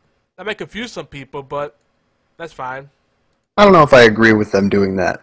Because in the comics, if they have like a major story arc going, you have all these other sub-comics below it with minor threads going on that interweave with the big ones. So they could still pull it off with the TV shows being minor support to the big movies that are coming out. Yeah, I see what you're saying. And BFT is pointing out that this week's Agents of S.H.I.E.L.D. had impacts from Civil War. Yeah, they were definitely calling back a lot. I caught those references, even though I haven't seen the movie yet. I mean, that puts a lot of pressure on the fans of the TV shows to be sure that they go see the movie as soon as possible. So that's smart in Marvel's mindset to throw that in. Yeah, that's true. But I mean, it's not like people weren't going to go see Civil War, but... At the same time, I didn't feel like I missed out on anything. Like, I still enjoyed the plot in itself, you know? So I don't feel like that backdrop was that crucial. Like, for Cap America 2, that was a big thing. With the whole, what went down with S.H.I.E.L.D., you know? That would be kind of important in a show called Agents of S.H.I.E.L.D. Yeah, I think so. So, hey, real quick, we're not even going to intro this. We got some more podcast recommendations. This will be our podcast recommendation, / quickie / shout-outs segment. Some podcast we didn't get to mention last week. 365 Flicks podcast, if you like stuff to talk about movies and TV like we just get into every now and then. They go even deeper than us, and they're even more salty and, or as they say, pissy about it. Plus, they have cooler accents. Check them out. You have a British guy and a Scottish guy, if I'm not mistaken. Kevin and Chris, good guys. Hopefully, we'll have them on our shows sometime soon. Our schedules just don't line up that well because of the time differences and whatnot. But soon, so we can do some formal introductions. Gaming Death Podcast, they're the show before us. They air directly to the Gaming Death channel on Twitch. Eventually, they'll be simulcast to Geeky Antics, but they're not that technically inclined, and we forgive them. It's all right. Most people aren't. But they are part of the network. They are a flagship show, and really good, a different perspective on gaming industry. Like, they talk about some shit that I have absolutely no interest in, but the way they talk about it makes me a little bit curious about it. So that's kind of cool. And Pokemon. I do like Pokemon. Actually, they talk about Dark Souls as well, so I'll give them props on that. And Magic. Okay, so I do like some of the stuff they talk about. Some of the other stuff is like very obscure. I'm like, huh? So random games, definitely listen to them. Uncanny Expos, you get the comics and your everything tangents to comics, collectibles and whatnot. We talked about horrible gamers earlier, and then the other show, Horribly Awkward, where Sean Imes does very awkward things with guests. Last time we had a Sissy Jones, voice actress, has done a lot of things. She's done Walking Dead, Telltale Games, Firewatch. What else does she do? She's done a bunch of stuff. I can't even think about it now. Really cool gal. You should check her out. I'm gonna end up leaving this dude's show, 'cause he's gonna push and prod until I go, you know what? Later. Who? Which show? I'm.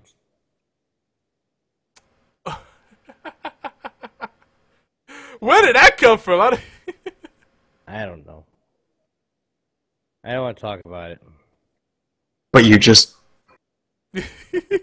Hey, don't. No, don't. I don't want to talk about it. It feels like, but you just did. No, I didn't. Let's just keep going. That's like when your better half walks into the room and they're kind of doing the mopey walk, shuffling about. Then the heavy, obvious sigh. And you're like, and you ignore it because you know it's a trap. And you keep doing it, and then and then finally you bite because you're retarded. So why not? It's like, what's wrong, babe? Oh, it's nothing. Let me tell you what. No, tell me. I really want to know. And then next thing you know, 3 days later, you're like, fuck, what just happened to my time? Where am I? Like everything's a blur. What just happened? Your wife gonna whoop your ass, dude. Hey, I'm just saying, if you're gonna open up that can of worms, make sure you have some time on hand. I'm just saying, your wife's gonna whoop your ass, dude. Just let you know. Make sure you're not cooking something and you don't want it to burn.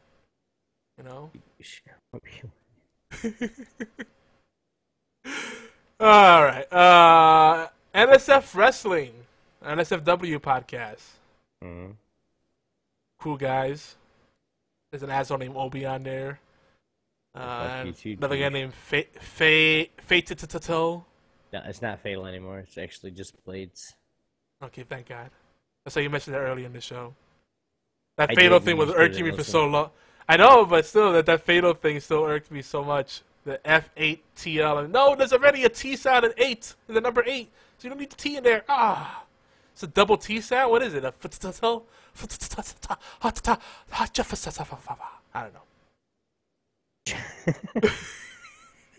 You took that a little too far. You did take it a lot too far. I do tend to do that. I just want to put that out there. Like, that's too much, bro. Another show on our network, The Social Dozen. If you want to hear a bunch of random people, it's 4 out of, I don't know how many hosts we have now. We have a big stable of podcast hosts. We rotate them every week. Last time I checked, we had like 15 people. We have much more than that now, I think. 4 people get together and we talk about different topics. What's trending on social media? What's hot? What's not? Things that are interesting in our lives. Things that are grinding our gears, etc., etc. Stuff that usually doesn't fit into our other shows, as well. Sometimes I get a little political too, so word of warning there. CADcast. This is a little more mainstream. Cheap ass gamers. It's still fun to listen to.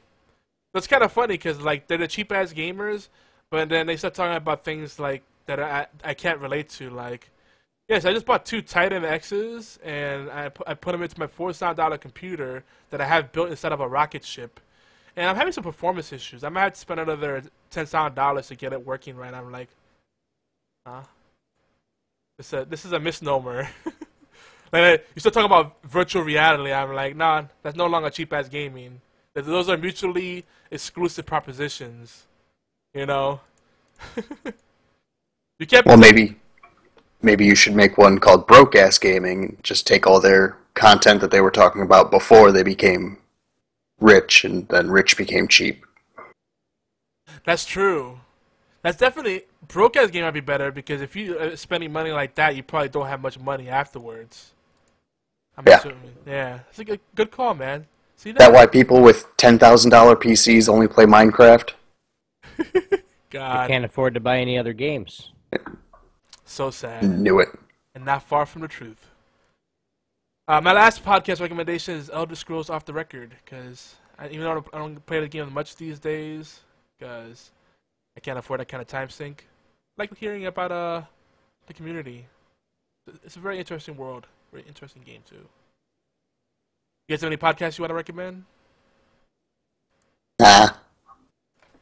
Timey-wimey tea time. On Saturdays. It's tomorrow. I do want to let you know the host on there. He's a fucking asshole. His name is Blades. And then there's Yogi too. He's on there too. And that's when Blades will show up. I'm just kidding. No, I'm not. Really? Yeah, I am. Yeah. I'm gonna hear that one. Like, so, talking shit about me on HorsePLAY Live, huh?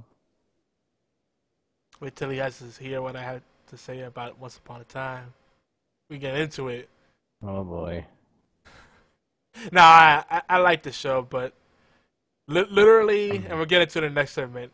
I know we're about to wrap up. I know we got to wrap up, but that being said, with what you just said about Once Upon a Time, I've started and stopped that show 6 or 7 times. Okay? Like, right now, I'm not even caught up to it. Like, and I don't really care either. I mean, like, I'll when I get to it, I'll watch it. If I don't get to it, I won't watch it. Ooh, BFT just reminded me of something that I meant to get around to. So, next month, Scrolls may be shut down or be put on life supports. So I'm sad about that, but BFT is saying there's a game out there that he really did. It's called Duelist with a Y. And it looks like it has potential because you build a 40-card deck, but it's played as a tactics game, just like Scrolls.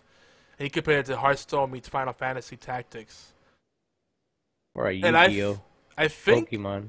Scrolls did inspire this game. I mean, there's only a handful of games that fit that mold. The other one was Ferraria. A few of us got to test the alpha out. So that's pretty exciting. So remind me, maybe we'll play that for next week because I love Scrolls, but it's like I feel like I shouldn't even bother putting more time into it. I'll be just more sad that it's gonna go away. Unless we can rally everybody to play it, and maybe they'll see that people actually play the game and love it, and then they'll like invest in it. Yeah, that ain't gonna happen. This shit's done. It's just killing me because Microsoft bought. Dead. They bought Mojang for freaking Minecraft. That's it. All those billions of dollars for one game, when they have other things that are valuable. Well, duh. But now Notch has a castle. Well, he had the castle already, but now he has a bigger castle. Oh, Notch, he's an interesting character. So He built Anne Orlando in northern Norway. Oh my lord, I don't doubt it at all. He has one of those crazy pools too that looks like it's like goes on to infinity. Those things are nifty. Oh, okay. BFT says the drop rates are nuts in the game. He bought 10 packs and got 2 or 3 legendaries. Ah, okay. So how much can you get? How well can you do if you just play it free? That's the thing. So anyway, we're gonna wrap up with WWBP. What we've been playing, what we've been watching, and we probably won't get around to the games. I think we talked enough games anyway. Yeah. Let's talk some TV shows. Obi, do you want to start? Or I can, so I can get mine out of the way. I'm pretty much watching the same thing, guys. Unless new shows come out, we're sorry. I thought I was ready, but it's not giving me my webpage. Instead of like when new shows come out for like the actual summer season, which should be this coming month, or actually they've already started. Like Empire and of course we watch wrestling, Nashville, The Voice, DC Legends. Just kind of keeping up on all these. Eventually, at the end of the seasons, I'm gonna want to talk about them, so be prepared. If you do talk about any of these shows that I watch religiously, and I filter through Hulu every day, and the ones that are on Hulu is the ones that I watch. I even watched my new episodes of The Simpsons, man. Simpsons. I wonder how long they're gonna keep that show going. That's crazy. And Flash is getting freaking awesome.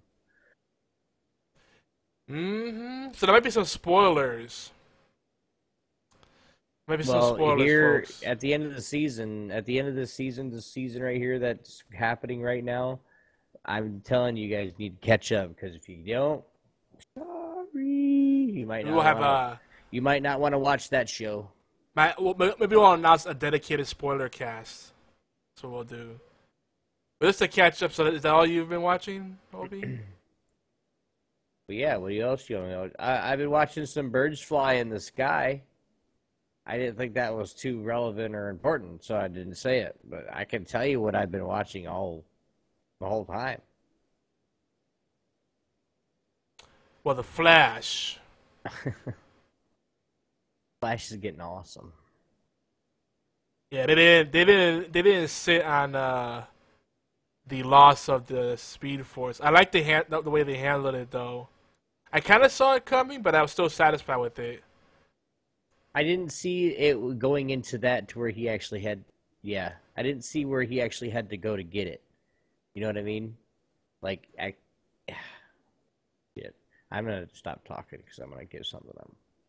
Well, we're ready more people ahead of time. If you don't want spoilers, you may want to skip the last 20, 30 minutes of the show. Mm-hmm. But the main thing with that is I knew that he was hung up on something, and I had a feeling it had to do with his mother.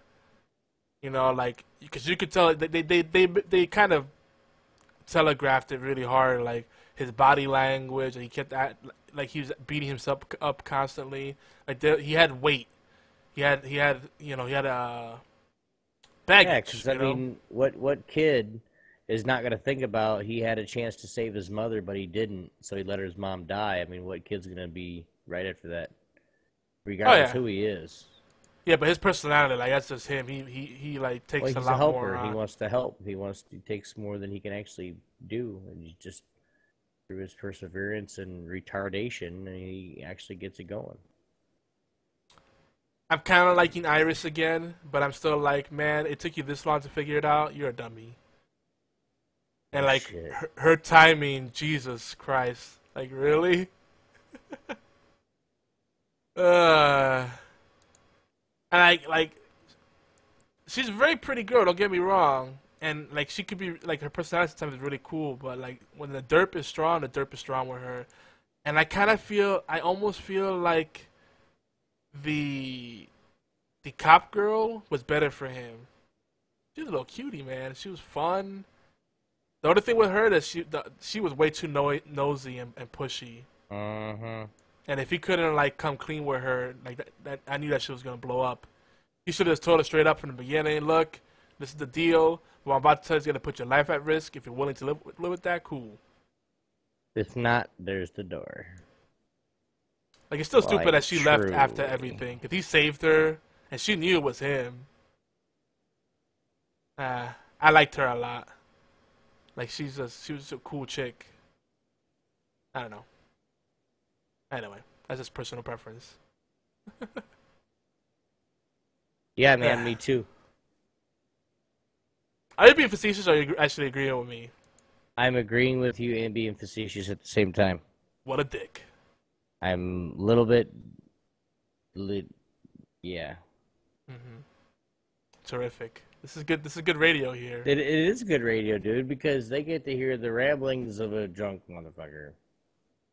So Game of Thrones, a lot of people say, you know, I hear a lot of people complain about the Game of Thrones, or they won't even give it a shot because they're like, I hear it's just, all it is just a bunch of rape.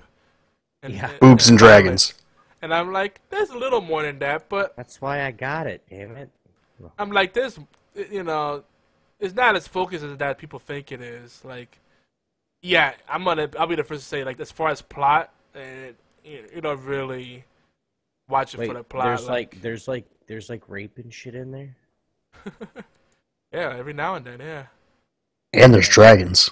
What episodes? I just want to watch the rape episodes. Terrific. Are they raping dragons? Oh, yeah. I definitely want to watch those. In their fire holes. Dude, that's hot. It literally is. You thought I was being dirty and thinking about the girls, didn't you?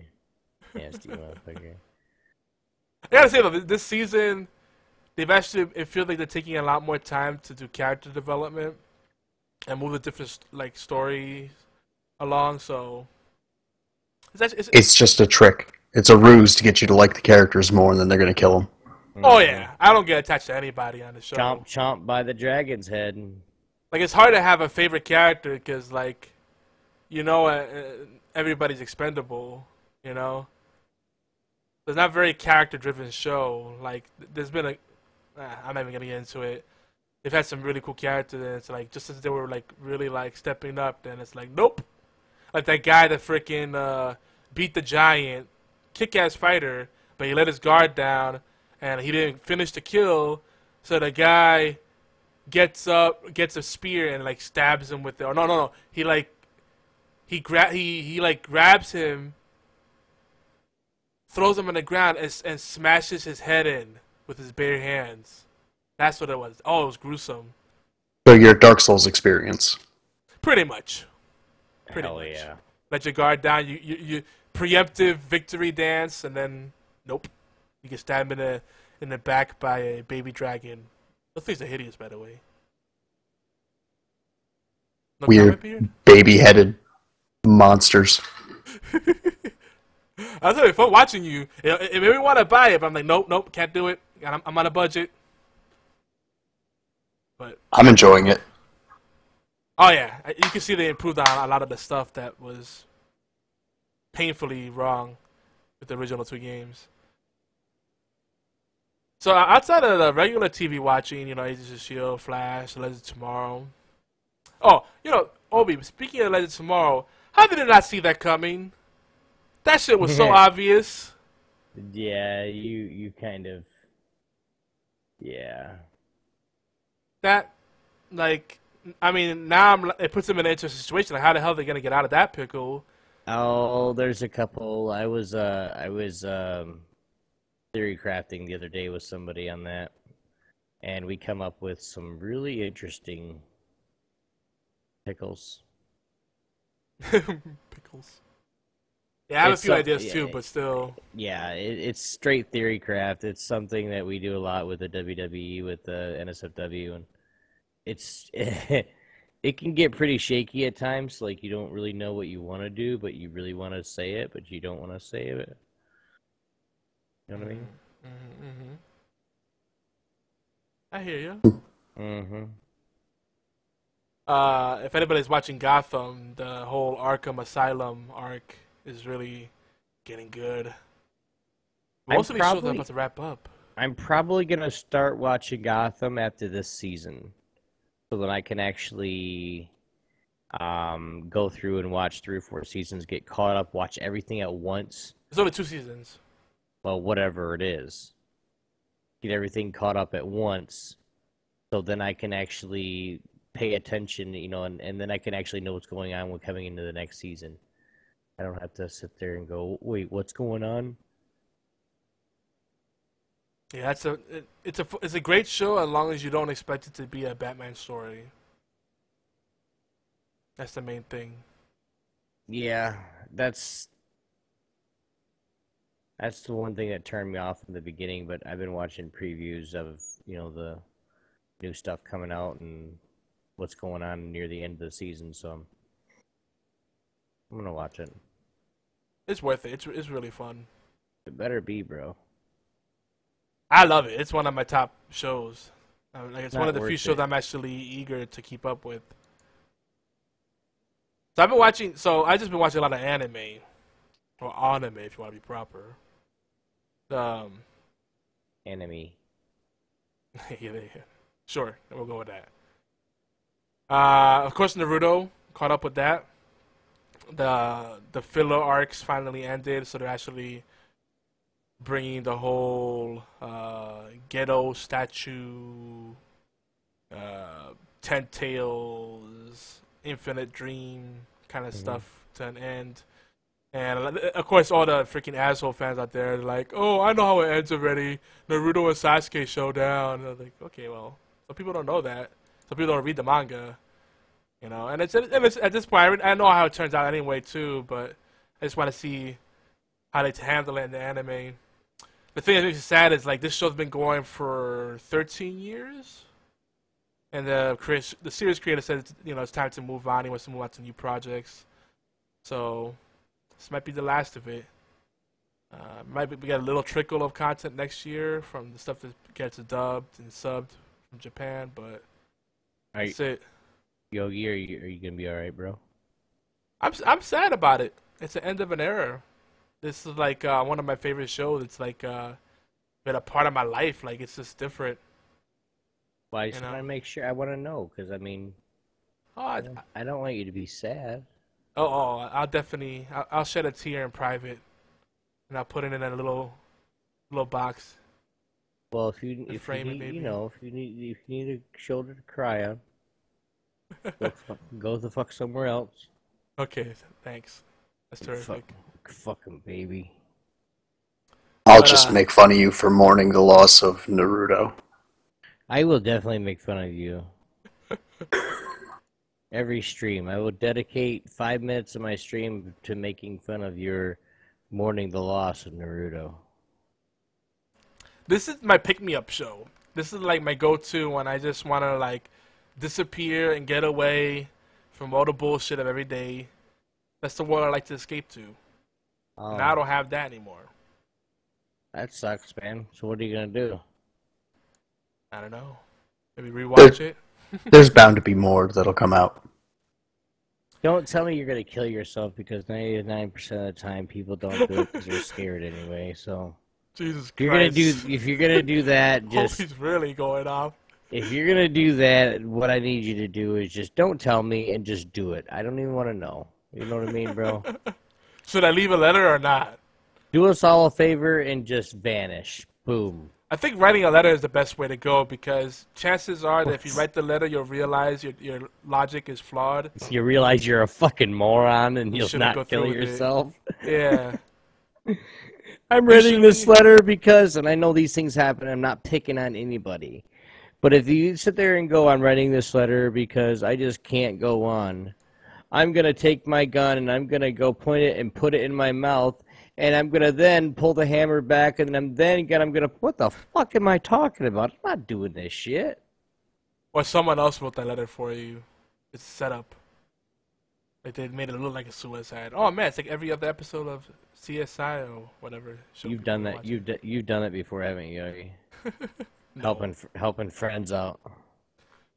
By the way, I do want to recommend if you're curious what the future of Naruto could have looked like, or I guess, yeah. What it could be maybe in the future, or someone else picks it up.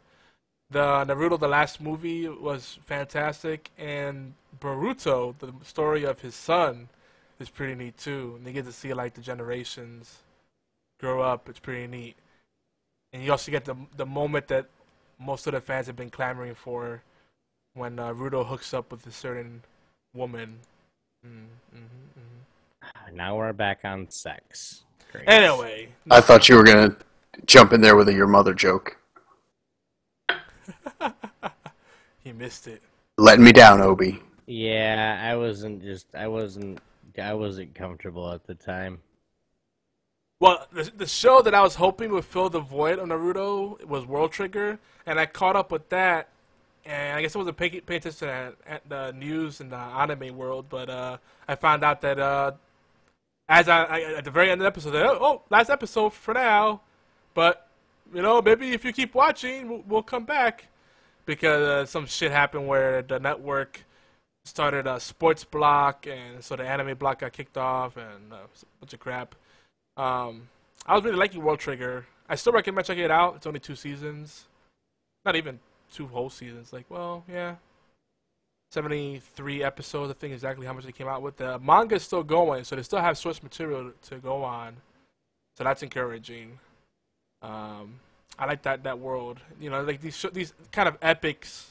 You got your Bleach and Attack on Titan, and we have like these ensemble casts.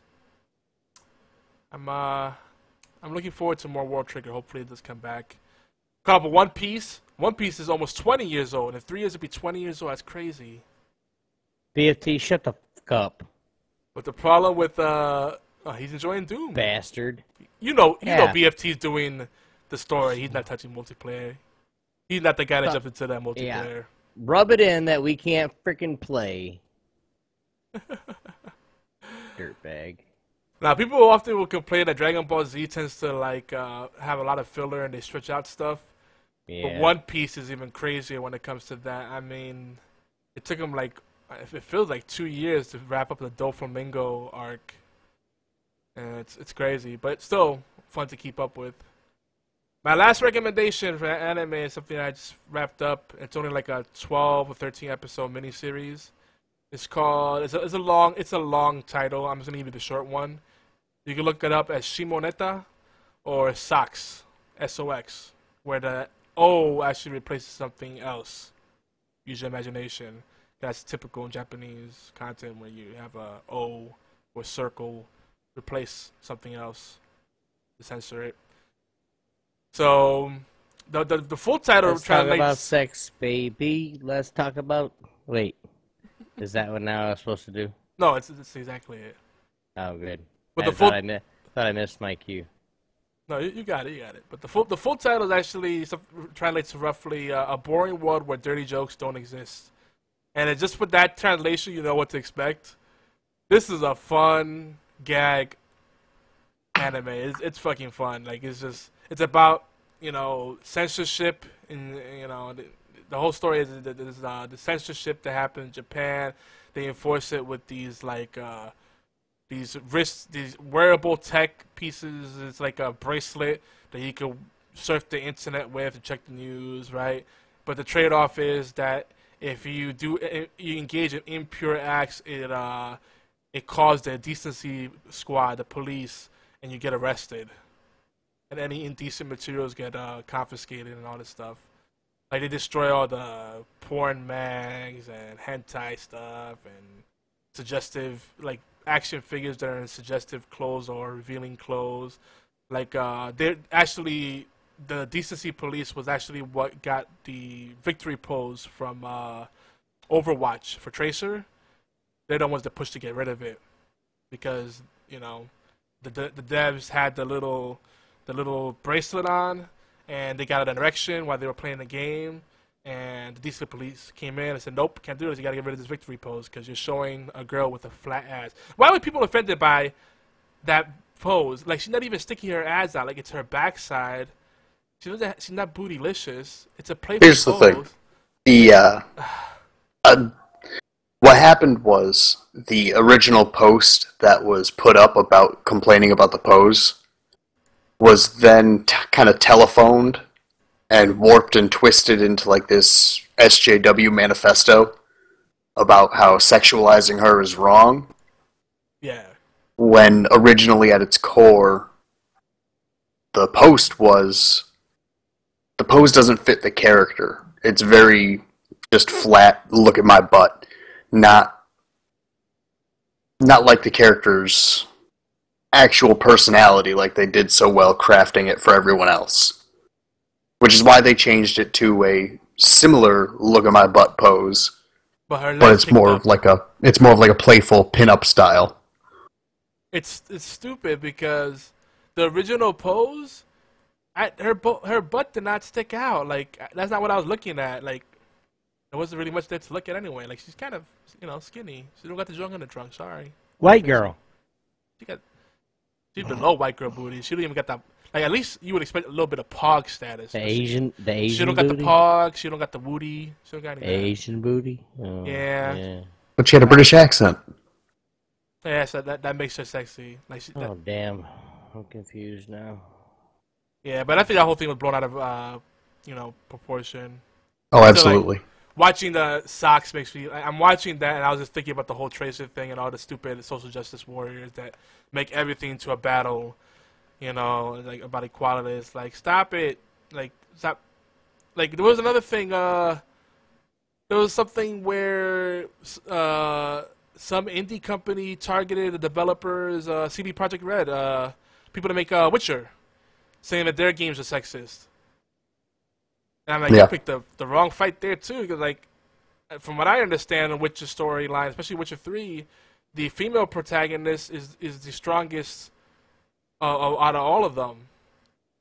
They also went after it for being racist because apparently in Middle Ages Poland, you're supposed to have every ethnicity covered. When it was just... That's another thing that drives me nuts. People are just ridiculous. It's like, I kind of miss, gaming a decade or two ago, because it was just about the conversations were, man, this is a fun game. You should try it. It wasn't like I really like the portrayal of this strong female character, and it's visually stunning. Like, what the fuck are we talking about? A movie or a book? Is it fucking fun? That's the conversations we should be having. This fucking hipster bullshit. It's just stupid. Stop it. Right. Getting all artsy fartsy with it. Mm-hmm. Too much. It's too much. Have you watched any anime recently, Beard, before we sign off? I've been watching the recut of Neon Genesis Evangelion. Ooh. What Which format? Blu-ray. Ah. So if you ever get the chance to watch the original series or the recut series, watch the original first. It's a longer time investment. It's 26 episodes as opposed to 3 movies of the recut, but is one of the best animes I've ever watched. It's the only one that's better is Cowboy Bebop. Both classics in my book. Yeah. Would you put Cowboy Bebop up there with Trigun? Cowboy Bebop is the number one. Cowboy Bebop is above Trigun. Cowboy Bebop is above Dragon Ball Z. It is above... But Trigun's up in that area, though, right? I'd put Trigun below a lot of them, actually. I wasn't a huge Trigun fan. Aw. Cowboy Bebop did have more memorable characters. Like, Trigun just came down more to Vash Stampede. Yeah, it's just Vash. Yeah. Cowboy Trigun Bebop, was fun. you have the like hacker it that you don't know if it's a boy or a girl. I know they answer it, they address it, but most of the time you're like, is that a boy or a girl? You know what I'm talking about. Just Ed. It's just Ed. Then I'm the dog, and Spike and Julia and Vicious and Jet Black and Faye, and that shit was so good. Was Julia the one that at first was always double crossing them? Mm-hmm. Yeah, I liked her. The reason that Spike ends up dead. Yeah, I gotta rewatch that series. That's another good one. Oh yeah, I'll watch it once a year. I'll sit down and just watch the whole thing through. How about Full Metal Alchemist? Early on, the show bugged me, so I never watched it past like the first 2 seasons. I like that one. Have you ever watched Brotherhood, which is kind of like a recut? No, but I'd give it a shot. Yeah, if you ever had some time in your hand. I forget what Brotherhood did, but it did change it a lot. Like, they got rid of some of the... They actually did some completely different plot developments, and they cut out some of the crap, some of the filler, which actually Full Metal Alchemist is pretty good about not having much filler. But Brotherhood is a good way to watch that. A lot of feels. But I think that's all the time we have tonight. Obi, you still awake? Yep. All right. Man, that's rude. Well, why would I be not awake? Beard got me misty-eyed talking about great anime. Yeah, I'm Over the awake, but I years. cannot guarantee you that I can read. I'm just kidding. Guys, this is about that time where we have to say goodnight. Not because we don't want to talk anymore. It's because we're more than likely we're like me or like Yogi was a couple weeks ago. Yeah. Anyway. You guys have any thoughts about anything that we talked about tonight? You guys can send us a voicemail or a text message, 646-801-2149, 646-801-2149. Leave us a message and we'll talk about it next week. Of course, guys, where's the other stuff? I lost it for some reason. Anyway, HorsePLAY Live is everywhere you can listen to or download awesome podcasts, including allgames.com, Player FM, Stitcher, and TuneIn Radio. Please take a few minutes out to thumbs up, favorite, subscribe, share. Even better, we love some comments and reviews. It's quick, it's easy. It really helps us out. Huge thanks to all those that's been promoting our content. Every little bit helps when you're realizing your dreams. You guys like eye candy? We do too. We have YouTube and Twitch, youtube.com/geekyantics and twitch.tv/geekyantics. Here on Geeky Antics Network in collaboration with All Games Radio Network, we have tons of shows that we cover with a wide spectrum of topics. Can't possibly plug them all. So if you guys want to go just check out your favorite show, go to geekyantics.net/schedule. You can also see some of our flagship shows in our Twitch profile and our aggregate feed over at geekyantics.net/podcast. Guys, don't forget that the intro and outro themes are provided royalty-free by TechnoX. That's Techno with a K. Go check him out, guys. TechnoX.com. Anyway, Beard and Hat, where can they find you at, sir? I'm at Beard and Hat on Twitch and Twitter, and that's about it. Mr. Zilla. I'm Yogi Zilla everywhere, literally. Pretty much everywhere. Oh, shit. And I'm Google me, just don't diddle me. And I'm Obi1X2, guys. You guys can find me everywhere. Now, I'm going to say something real quick. If you guys are listening to us on allgames.com, the Deck Pixel Live Power Ranking show is up, followed by Knuckleballer Radio at its new time every Thursday at 9 p.m. Eastern Time. Be sure to hang out and chat in the chat room by clicking the live or chat button. Our friends at the B-Team Podcast, remember, are still they're still there, just on Tuesdays at 9 p.m. Eastern Time on our official sister network, the All Games Radio Network. Guys, this is Obi1X2 with my co-holder over there and our special guests, Beard and Hat. Obi1X2, Yogi Zilla. We'll see you guys. You guys have a top star evening. Later.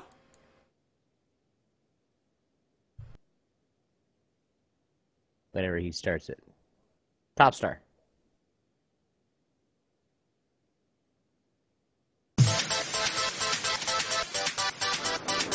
The fast one.